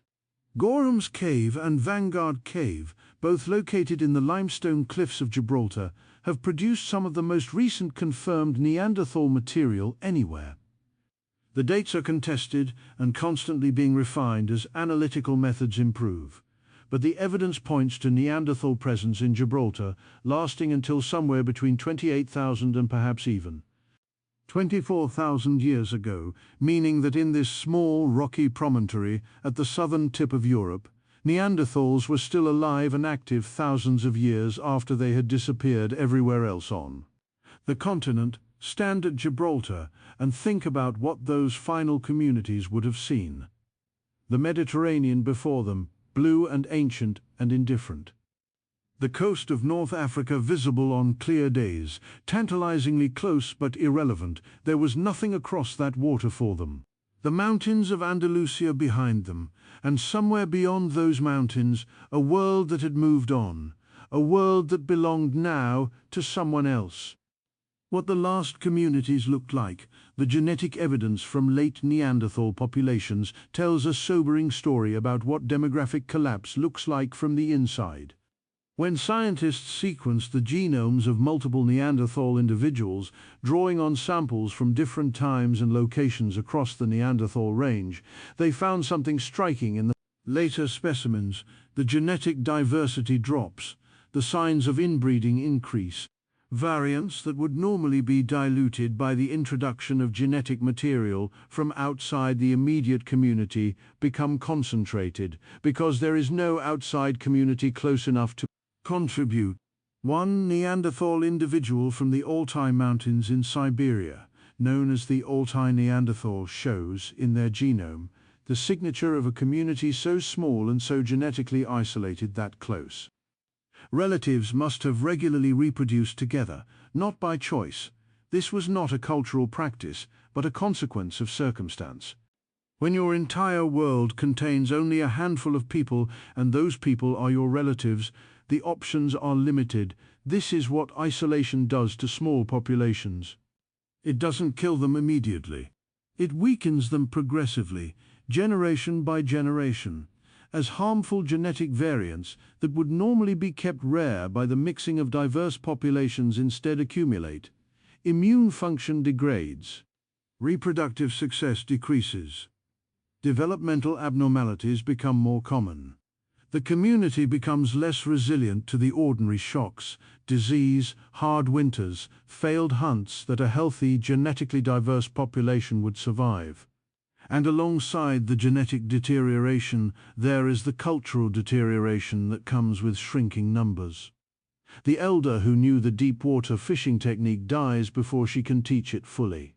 The hunter who understood the specific migration pattern of the local ibex herd is killed in an accident, and nobody who knew him quite learned everything he knew. The stories that preserved practical knowledge, where the sweet water springs were in the dry season, which plants treated fever, which rock faces sheltered from the north wind, grew shorter with every generation, as fewer people were there to carry them. A culture exists in people. When the people diminish, the culture diminishes with them. Not all at once, not dramatically, but steadily, irreversibly, like a fire that has run out of wood, still burning, still warm, still real, but smaller with every hour. The question of contact here is something that the simplified narrative of Neanderthal extinction rarely has room for. In their final millennia, Neanderthals were not invisible to their sapiens contemporaries. They shared, in some regions, the same general landscape, separated by territory and wariness, but present to each other in the way that two communities sharing a watershed are always present to each other, even when they rarely meet. What were those late-period contacts like? The honest answer is that we don't know with any precision, but we can reason about it.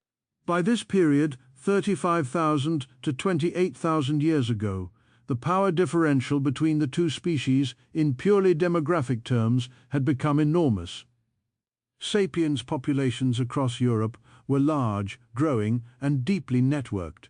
Individual Neanderthal communities were small, isolated, and becoming more so. The asymmetry that had been building across tens of thousands of years had by this point resolved into something stark. And here is where we have to say something uncomfortable but honest. That asymmetry almost certainly expressed itself in the nature of their encounters. A large, confident, well-networked sapiens community and a small, isolated, diminished Neanderthal group meeting at a contested resource were not meeting as equals. The dynamic of caution and mutual threat assessment that had characterized the earlier period of overlap, when both species were viable and neither clearly dominant, had shifted. What replaced it was likely something more like the contacts we see throughout later human history, when a larger, better organized population encounters a smaller, more vulnerable one. Not necessarily organized violence, but pressure, displacement, the quiet, implacable logic of numbers. Archaeologist João Zilhão, who has spent much of his career studying the last Neanderthals of the Iberian Peninsula, has argued that the final Neanderthal communities were not simply overwhelmed by Sapiens expansion. They were, in many cases, probably absorbed, culturally influenced, genetically mixed with, and ultimately incorporated into the expanding Sapiens population rather than simply eliminated. The evidence from Gibraltar and other late Iberian sites suggests communities that were adopting new behaviors, new tool technologies, new ornamental practices, the fingerprints of contact and cultural exchange, however unequal. This is a more complicated picture than simple conquest, and it leads directly to the most astonishing discovery in the entire story. The evidence in stone. One of the most evocative pieces of direct evidence for late Neanderthal behavior comes from Gorham's Cave itself, that final refuge in Gibraltar. In 2014, researchers announced the discovery of something extraordinary on the cave floor, a series of deeply incised lines in the rock forming a rough hashtag-like pattern scratched into the bedrock in a way that required sustained effort and intention. This was not accidental. These were not the marks of tool sharpening or butchering. The lines were deliberate, made with purpose by hands that chose to leave a mark on the world. Was it art? Was it symbolic communication? Was it something else entirely, a territorial marker, a ritualistic act, something with a meaning we cannot reconstruct? The honest answer is that we don't know.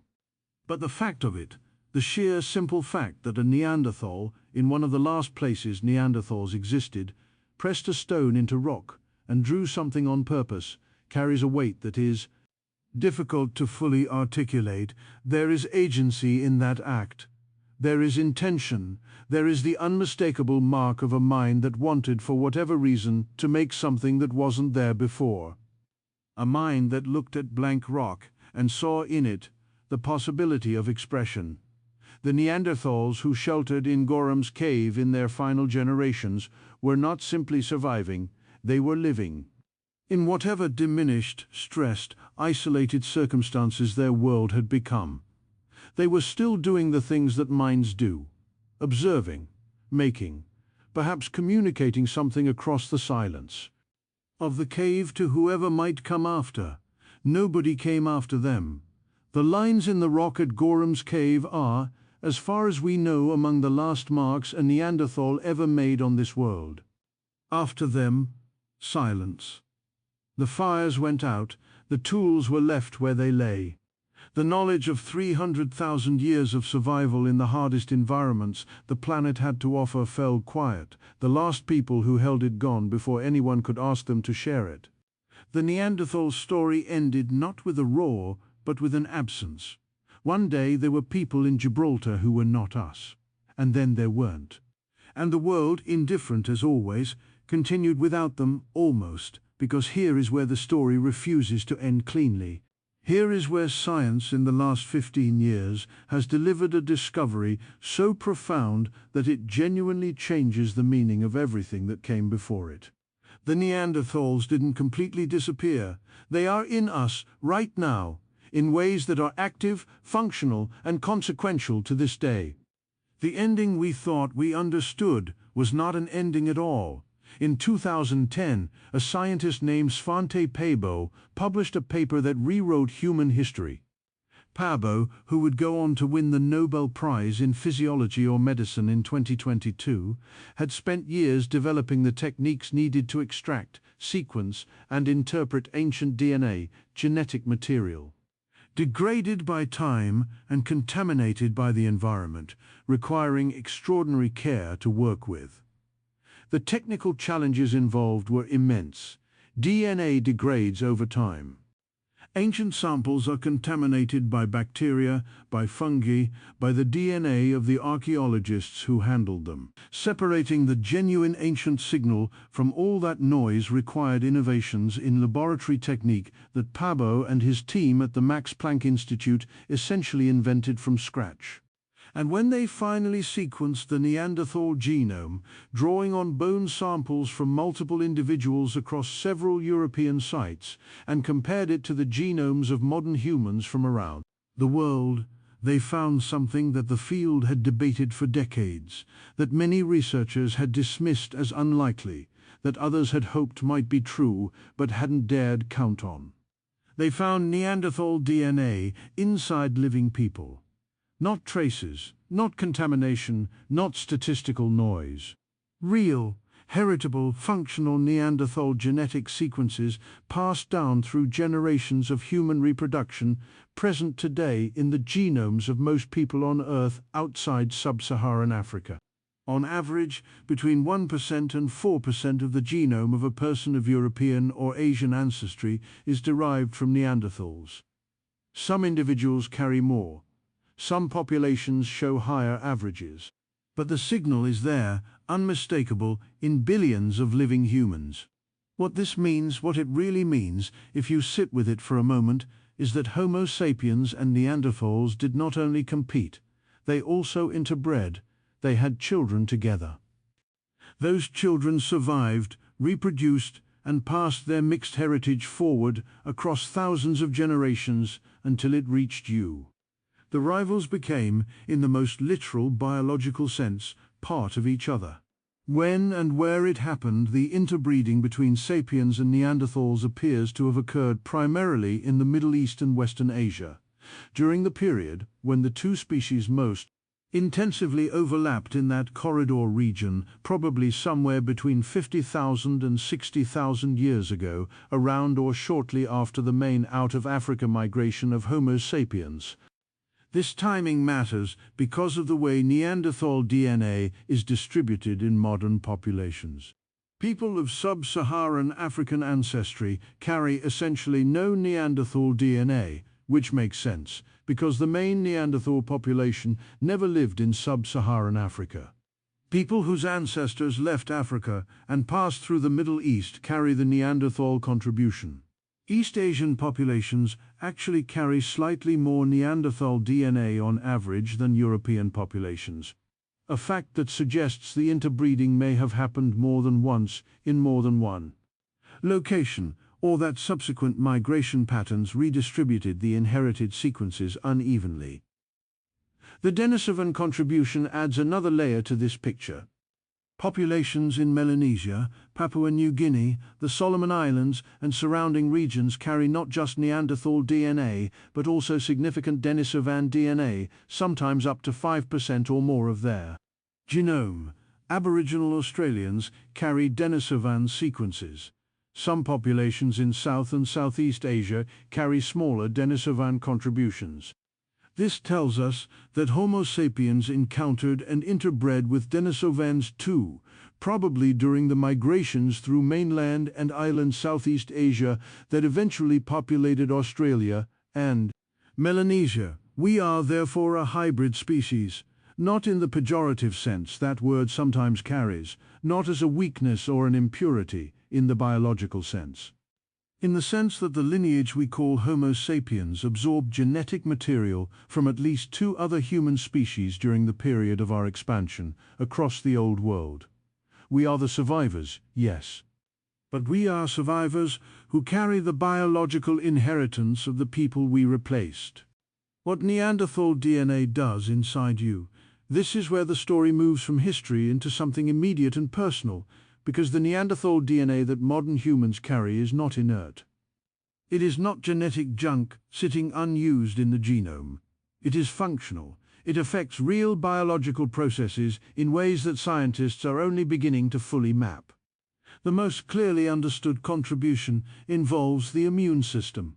Neanderthals had spent hundreds of thousands of years living in Europe and Western Asia, exposed to the specific pathogens of those environments. Their immune systems had evolved in dialogue with European diseases, developing recognition proteins and response mechanisms calibrated to the viral and bacterial threats of the Eurasian landscape. When Homo sapiens, moving out of Africa, acquired Neanderthal immune sequences through interbreeding, they were acquiring something extraordinarily valuable, ready-made immune knowledge for an environment they were entering for the first time. Specific immune genes inherited from Neanderthals, including variants of the toll-like receptor genes that help the immune system recognize bacterial pathogens, are present at high frequencies in modern non-African populations. Their prevalence suggests they were actively selected for after they entered the Sapiens gene pool. In other words, people who carried these Neanderthal immune variants survived and reproduced better than those who didn't. The Neanderthal contribution was not neutral. It was actively helpful. The high-altitude adaptation inherited from Denisovans, which we mentioned in Chapter 1, tells the same story from a different geographic angle. The EPAS1 gene variant that allows Tibetan populations to function at high altitudes, present in virtually all Tibetans and almost nobody else, derives from Denisovans. Without that inherited gene variant, the Tibetan plateau would be significantly more hostile to permanent human habitation. An entire civilization's geographic foundation rests, in part, on DNA borrowed from a species we helped push to extinction. Beyond immunity and altitude adaptation, Neanderthal sequences have been associated with variations in skin and hair characteristics, adaptations relevant to the lower UV radiation levels of higher latitudes. They've been connected to certain aspects of pain sensitivity. They've been linked to variants that affect sleep patterns, mood regulation, and responses to specific types of environmental stress. Some Neanderthal variants appear to slightly increase the risk of certain modern diseases, blood clotting disorders, some autoimmune conditions, suggesting that sequences adapted for a Pleistocene environment aren't always a perfect fit for modern life. The picture that emerges is nuanced and complex. Neanderthal DNA is not uniformly beneficial or uniformly harmful. It is a collection of adaptations that were refined for a specific world and a specific set of survival challenges. Some of those adaptations translate well into modern human biology. Others create trade-offs. All of them are real, functional, and present in the bodies of billions of people alive today. What interbreeding tells us about the relationship, the genetic evidence of interbreeding, is not just biologically significant, it's narratively significant, because it forces us to revise the story we've been telling about the relationship between these species. The word war, which appears in our title and which captures something true about the competitive dynamic, is also, the genetics remind us, incomplete. Wars between human groups in later history don't typically end with the warring populations extensively interbreeding. The level of genetic mixing recorded in the modern human genome implies sustained, repeated encounters in which reproduction occurred. Not just once, not just accidentally. Enough times, in enough places, over enough generations, that the genetic signal is still visible and measurable tens of thousands of years later. What does this mean? It probably means several things simultaneously. It probably means that some encounters between sapiens and Neanderthals were violent and competitive, and it means that others were not. That the relationship was not a single thing but a spectrum, varying by location, by circumstance, by the specific individuals and communities involved. Just as in any complex, long-duration contact between different human groups throughout later history, the full range of human interaction was probably represented: conflict, trade, curiosity, fear, alliances of convenience, and yes, intimacy. The children born of these encounters carried both heritages. In the genetic evidence, we can see that they were accepted into sapiens communities. Their DNA survived because it was passed down through generations of sapiens reproduction. We have one extraordinary physical example of what such a child might have looked like. A skeleton found at Lagavulho in Portugal, dating to around 24,500 years ago, belonging to a young child who shows physical characteristics of both Sapiens and Neanderthal ancestry. A hybrid child, buried with ochre and shells, clearly cared for by a community that accepted them. That child's existence is one of the most moving details in this entire story. In a time of displacement and competition and the slow extinction of a people, a child was born between worlds. And someone loved them. Someone wrapped them in ochre and placed them carefully in the earth, and mourned them when they died. The ancient world was not only violent, it was also stubbornly humanly. This, the Denisovan revelation. Echoes of the unknown, the Denisovan DNA story is, if anything, even more remarkable for being so much more mysterious. We have almost no Denisovan fossils. We cannot reconstruct their faces. We cannot place them precisely in a landscape the way we can place Neanderthals. And yet their genetic legacy lives on in populations across East Asia, Southeast Asia, Melanesia and Australia. Populations whose ancestors must have encountered Denisovans somewhere across the vast landscapes of Eastern Asia and island Southeast Asia, perhaps multiple times in what must have been a complex series of contacts spread across thousands of years and an enormous geographic range. The sheer breadth of Denisovan genetic distribution in modern populations implies a species far more widespread and diverse than the handful of fossil fragments would suggest. Recent genetic analysis suggests there may have been multiple distinct Denisovan populations, different enough from each other to be considered, in some analyses, almost as different subspecies, spread across the Asian continent. Modern Papuans appear to have inherited DNA from a Denisovan population different from the one whose bones were found in the Altai Mountains. The Denisovans, in other words, were not a small relic population. They were a major human lineage, ranging across half the Old World, genetically diverse and geographically widespread. They encountered our ancestors repeatedly. They contributed to us substantially. And then they vanished, leaving almost no physical trace beyond a few fragments of bone in a Siberian cave, and an enormous genetic legacy distributed across billions of living people. They are the most invisible of the human species that shaped us. And in some ways they are the most haunting, because what we know of them suggests a people of substance and significance, and what we don't know of them is almost everything. The species that became one step back and take in the full picture that modern genetics has revealed. Homo sapiens leaving Africa carried with them only their own genetic heritage. As they moved through the Middle East, they encountered Neanderthals and interbred. The children carried both lineages. As sapiens continued east and south across Asia, they encountered Denisovans, possibly multiple Denisovan populations in multiple locations, and interbred again. The children of those encounters carried the heritage of three lineages. When they eventually crossed into Australia and Melanesia, they carried all of this with them. Modern humans are not the pure product of a single lineage's triumph. We are a biological synthesis, a genetic archive of multiple ancient peoples, some of them gone in every other sense but this. The species that vanished are not completely gone. They persist in us, in our immune systems, in our altitude adaptations, in the specific proteins our bodies produce to recognize pathogens, in the variants that affect our skin and sleep and pain. Sensitivity.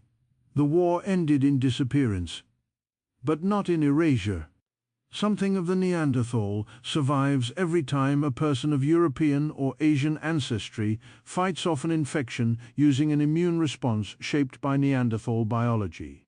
Something of the Denisovan survives every time a Tibetan farmer works at altitude that would incapacitate someone without that inherited gene variant. The people are gone, the biology lives. And now at last we can ask the final question. The one that makes all of this not just prehistory, but genuinely deeply relevant to who we are and how we live today. What did surviving this ancient conflict What did being shaped by tens of thousands of years of coexistence, competition, and ultimately becoming the last human species standing, what did all of that make us? Here is a question worth sitting with for a moment. Why are you so good at reading other people's faces? Not just recognizing emotions. Though humans do that with extraordinary precision, detecting micro-expressions that flash across a face in fractions of a second, passing the difference between a genuine smile and a performed one, reading hostility in the subtle tension around someone's eyes. But deeper than that, the constant, automatic, almost unconscious process of trying to figure out what the person in front of you is thinking, what they want, whether they're telling the truth, whether they're a threat or an ally, whether you can trust them. This capacity, what psychologists call theory of mind, the ability to model the mental states of other beings, is one of the most cognitively demanding and most distinctively human things we do.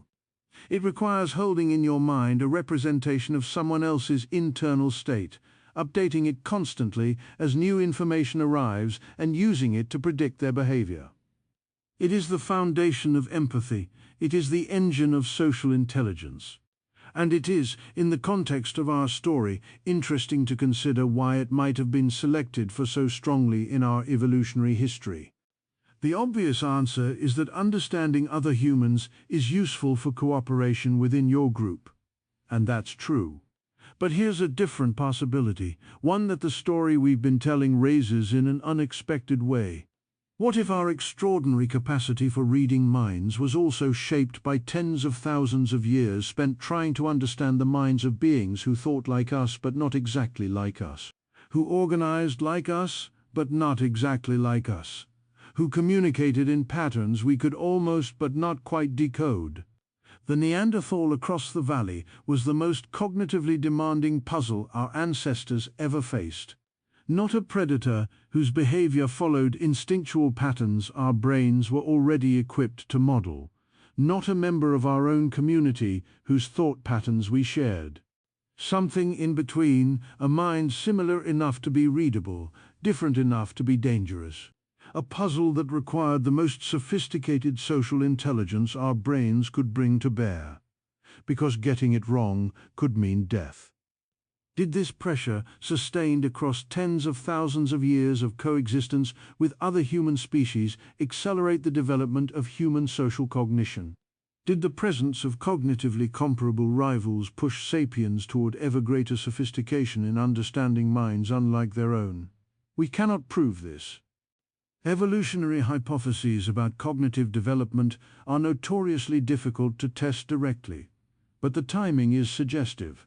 The behavioral revolution in Homo sapiens, the explosion of art, symbolism, long-distance trade, complex tools, and cultural innovation that appears in the archaeological record from roughly 70,000 to 50,000 years ago, coincides with exactly the period when sapiens were most intensively in contact with other human species, when the cognitive challenges of coexistence were most acute. The ancient war may have made us smarter. Or more precisely, it may have made us more socially intelligent, more empathic, more capable of modeling the inner lives of beings unlike ourselves than we would have been if we had always been alone. The instincts that survived the war, but the same conflict that may have sharpened our social intelligence also carved other patterns into our psychology.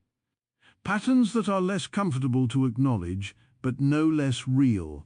The ability to categorize rapidly, to sort encountered individuals into us and them with extraordinary speed, on the basis of subtle cues of appearance, behavior, and communication style. The tendency to extend trust readily within a recognized in-group while maintaining wariness toward out-groups. The capacity to coordinate large numbers of individuals against a perceived common threat. The instinct to define community through shared markers, shared symbols, shared stories, shared practices that signal belonging to those who know the code. All of these tendencies are present in modern human psychology. All of them have been studied extensively by social scientists. All of them create both the remarkable cooperation that human societies are capable of and the tribalism, exclusion, and conflict that have scarred human history from its earliest recorded moments to its most recent ones. And all of them make a great deal of sense as adaptations forged in a world where other cognitively sophisticated beings who looked almost like you, but weren't, shared your landscape and competed for your survival resources. The speed and automaticity of in-group out-group categorization in modern humans is striking. Experimental psychology has shown that humans make social categorizations within fractions of a second, often before conscious thought has engaged. This is not a learned behavior, it is a deep, fast, pre-conscious process built into the architecture of social cognition. It does not require hatred or hostility to operate. It operates neutrally as a sorting mechanism, and what we do with the output of that sorting is where culture and choice come in. But the sorting itself, the automatic division of the social world into familiar and unfamiliar, safe and uncertain, kin and other, may well have been honed across generations of a world where getting that sorting wrong, in either direction, could kill you. Trust a Neanderthal who intended you harm, and your family starved or died. Fear a Sapiens from a neighboring band who was actually a potential ally, and you missed a connection your survival might have depended on. The pressure to get the categorization right, to read the subtle signals correctly, to update quickly when initial assessments proved wrong, was relentless and consequential. We live with the results of that pressure today, in every moment of instant wariness toward the unfamiliar, in every instinct of warmth and trust toward those who share our markers, in every experience of crossing an in-group boundary and feeling the specific discomfort of not quite knowing the rules. The ancient war is not merely history, it is neurology. Cooperation at scale, the gift of survival under pressure. But here is the other side of the inheritance, the one that gave us civilization. The demands of competing against cognitively comparable rivals also pushed Homo sapiens towards something extraordinary, the ability to cooperate at scales that no other species has ever managed. Not just the family-scale cooperation that many social animals display, and not just the band-scale cooperation of 30 or 50 individuals moving and hunting together, but cooperation across hundreds, then thousands, then eventually millions of individuals who have never met and will never meet, organized around shared beliefs, shared symbols, and shared stories. This capacity, what historian Yuval Noah Harari has called the ability to cooperate in large numbers around shared fictions, is arguably the defining human capability. The one that explains everything from organized religion to international trade agreements to the existence of nation-states, and its roots go back to the survival pressures of the Pleistocene. When you are a small band of 30 people competing against another species in a landscape that can only support limited population densities, 30 people is not always enough. A larger coalition, a network of bands, loosely affiliated, capable of coordinating when circumstances require, is more survivable.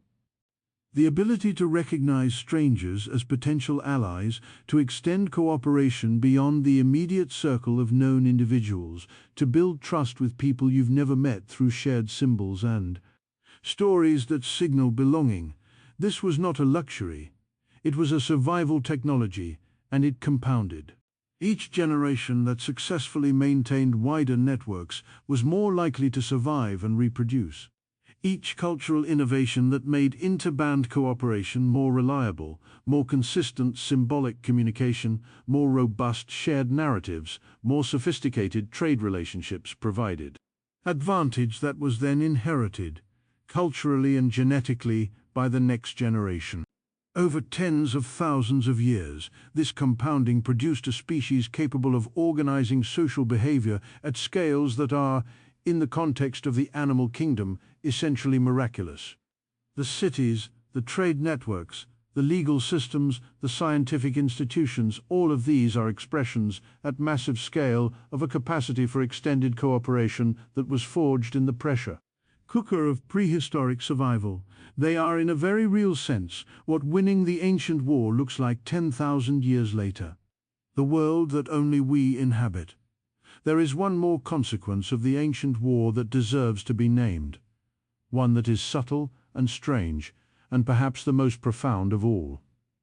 When the last Neanderthal died, when the last Denisovan community faded into silence, when the last Homo erectus remnant population in Southeast Asia finally vanished, humanity became, for the first time, alone in a way it had never been before. For hundreds of thousands of years, Homo sapiens had existed in a world that contained other minds like theirs, not identical, but comparable.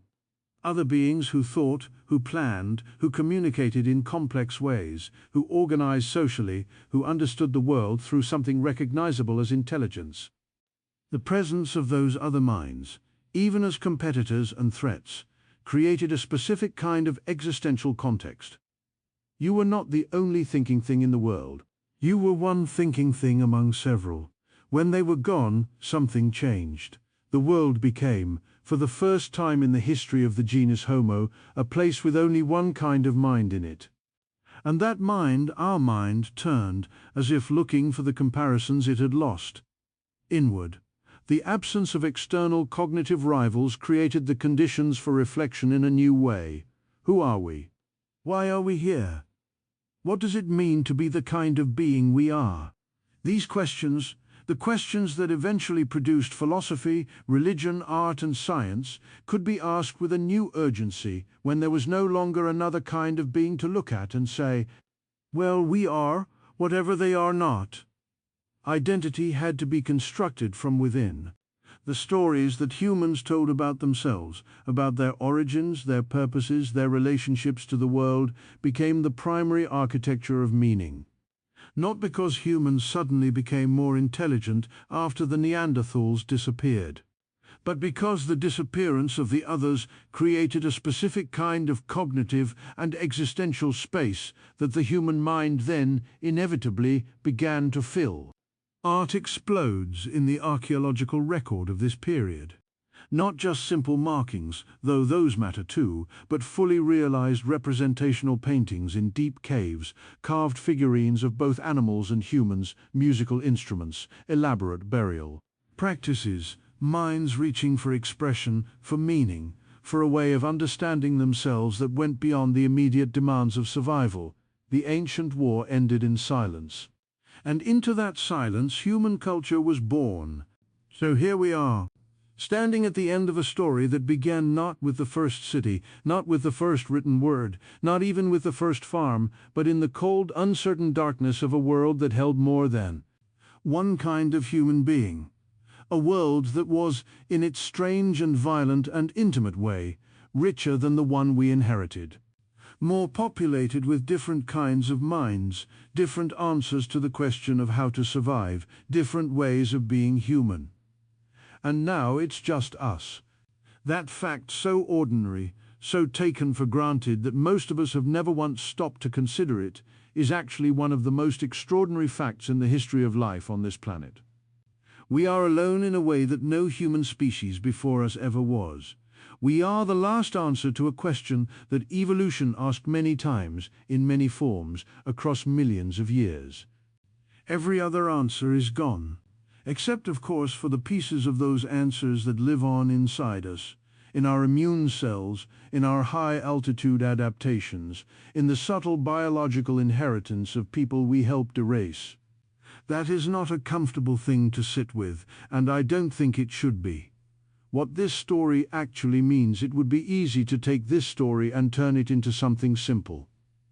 A triumph narrative, humanity prevailing over adversity, the best species winning, progress marching forward inevitably. Or alternatively, a guilt narrative. Look what our ancestors destroyed.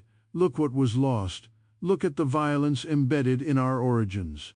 But the truth, as it almost always is, resists both simplifications.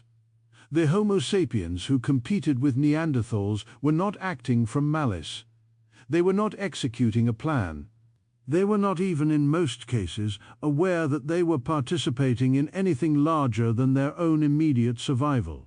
They were hungry people following animals across cold landscapes, trying to feed their children, trying to wake up alive the next morning. The fact that their collective behavior accumulated across thousands of years and millions of individual decisions resulted in the extinction of other human species, that outcome was not chosen. It emerged from the same basic drives, the same basic needs, the same basic human stubbornness in the face of a world that wanted to kill them.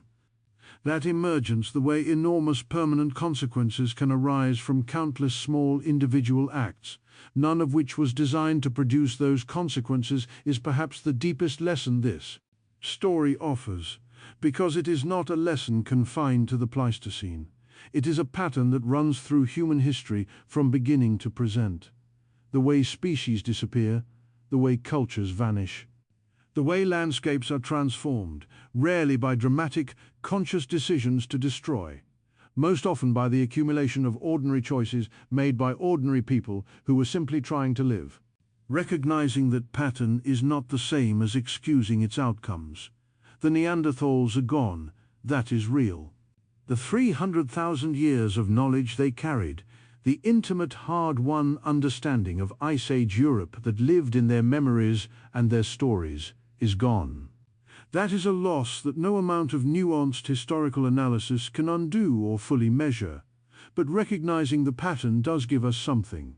It gives us the possibility of seeing it in ourselves, in our own time, in our own collective behaviors, before the consequences become irreversible. That, I think, is what prehistory is actually for.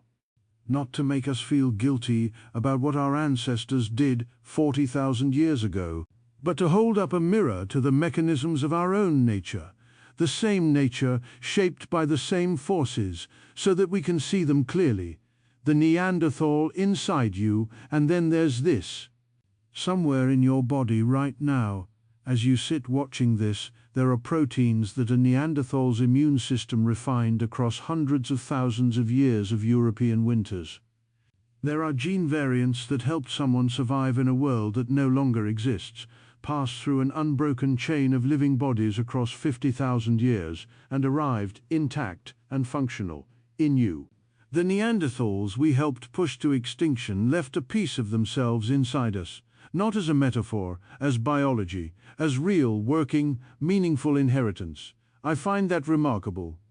I find it almost unbearably poignant, that the relationship between our ancestors and theirs, so defined by competition, by displacement, by the slow and terrible mathematics of one population's success becoming another's extinction, also contained within it something intimate enough to create children, to create lineages, to create, across tens of thousands of years of inherited biology, a connection between us and them that still functions in our bodies today. We are not separate from the Neanderthals. We are in part made of them, and somehow knowing that the vanished are not completely gone, that they persist in us in this profound and physical way, makes the weight of their loss slightly, only slightly, more bearable, not erased, but shared. The question this story leaves you with. We began this story with a question. What really happened in those dark forests and frozen valleys, 40,000 to 70,000 years ago? Now you know the broad shape of the answer. Multiple human species, a violently unstable world, competition forged not from hatred, but from hunger.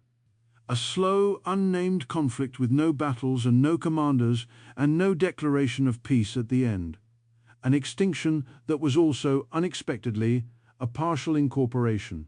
And a survivor species, us, shaped in ways we are only beginning to understand by the pressure of having once shared this planet with minds like ours, but not ours.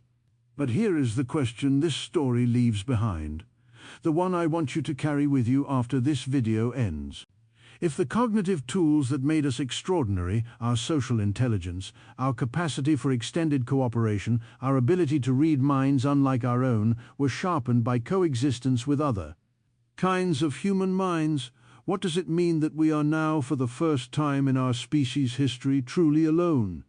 that there are no more Neanderthals to puzzle over. No more Denisovans whose behavior we cannot quite predict. Only us, trying to understand each other with minds built for a more complicated world. Maybe that's why it's still so hard.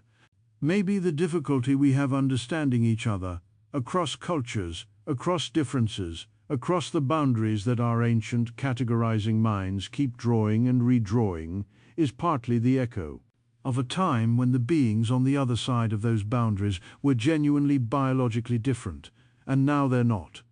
Now the stranger across the valley is the same species, carries the same biology, dreams in a language that, if you learnt it, you could understand. The ancient war gave us the tools to cooperate at scales that built civilizations. Whether we're wise enough to use those tools on each other, rather than against each other, is the question every generation since the last Neanderthal fire went cold has had to answer for itself. That question is still open, and it belongs now to you. If this story moved you, if it made you see yourself, even for a moment, as the improbable survivor of something vast and ancient and only half understood, then I want to ask you something simple. Don't just scroll past this, sit with it for a moment. Because the story of where we came from is also, always, the story of where we might go. If you want to keep exploring these deep questions, the origins of human nature, the science of who we are and why, the stories that prehistory left buried in our bones and our behavior, then subscribe. There is so much more to uncover. The archaeology of the first art, the genetics of human migration, the question of what other extinct human species we haven't discovered yet, whose bones and DNA are still waiting in the rock somewhere, patient as stone. And leave a comment. Genuinely, I want to know. Does knowing that Neanderthal DNA lives in you change how you think about them? Does it change anything about how you think about what it means to be human? Because these are not just academic questions, they are the oldest questions we have. And we are, all of us, carrying our ancient immune proteins and our prehistoric social instincts and our 50,000-year-old inherited biology, still, in the most literal sense, working out the answers. Thank you for watching.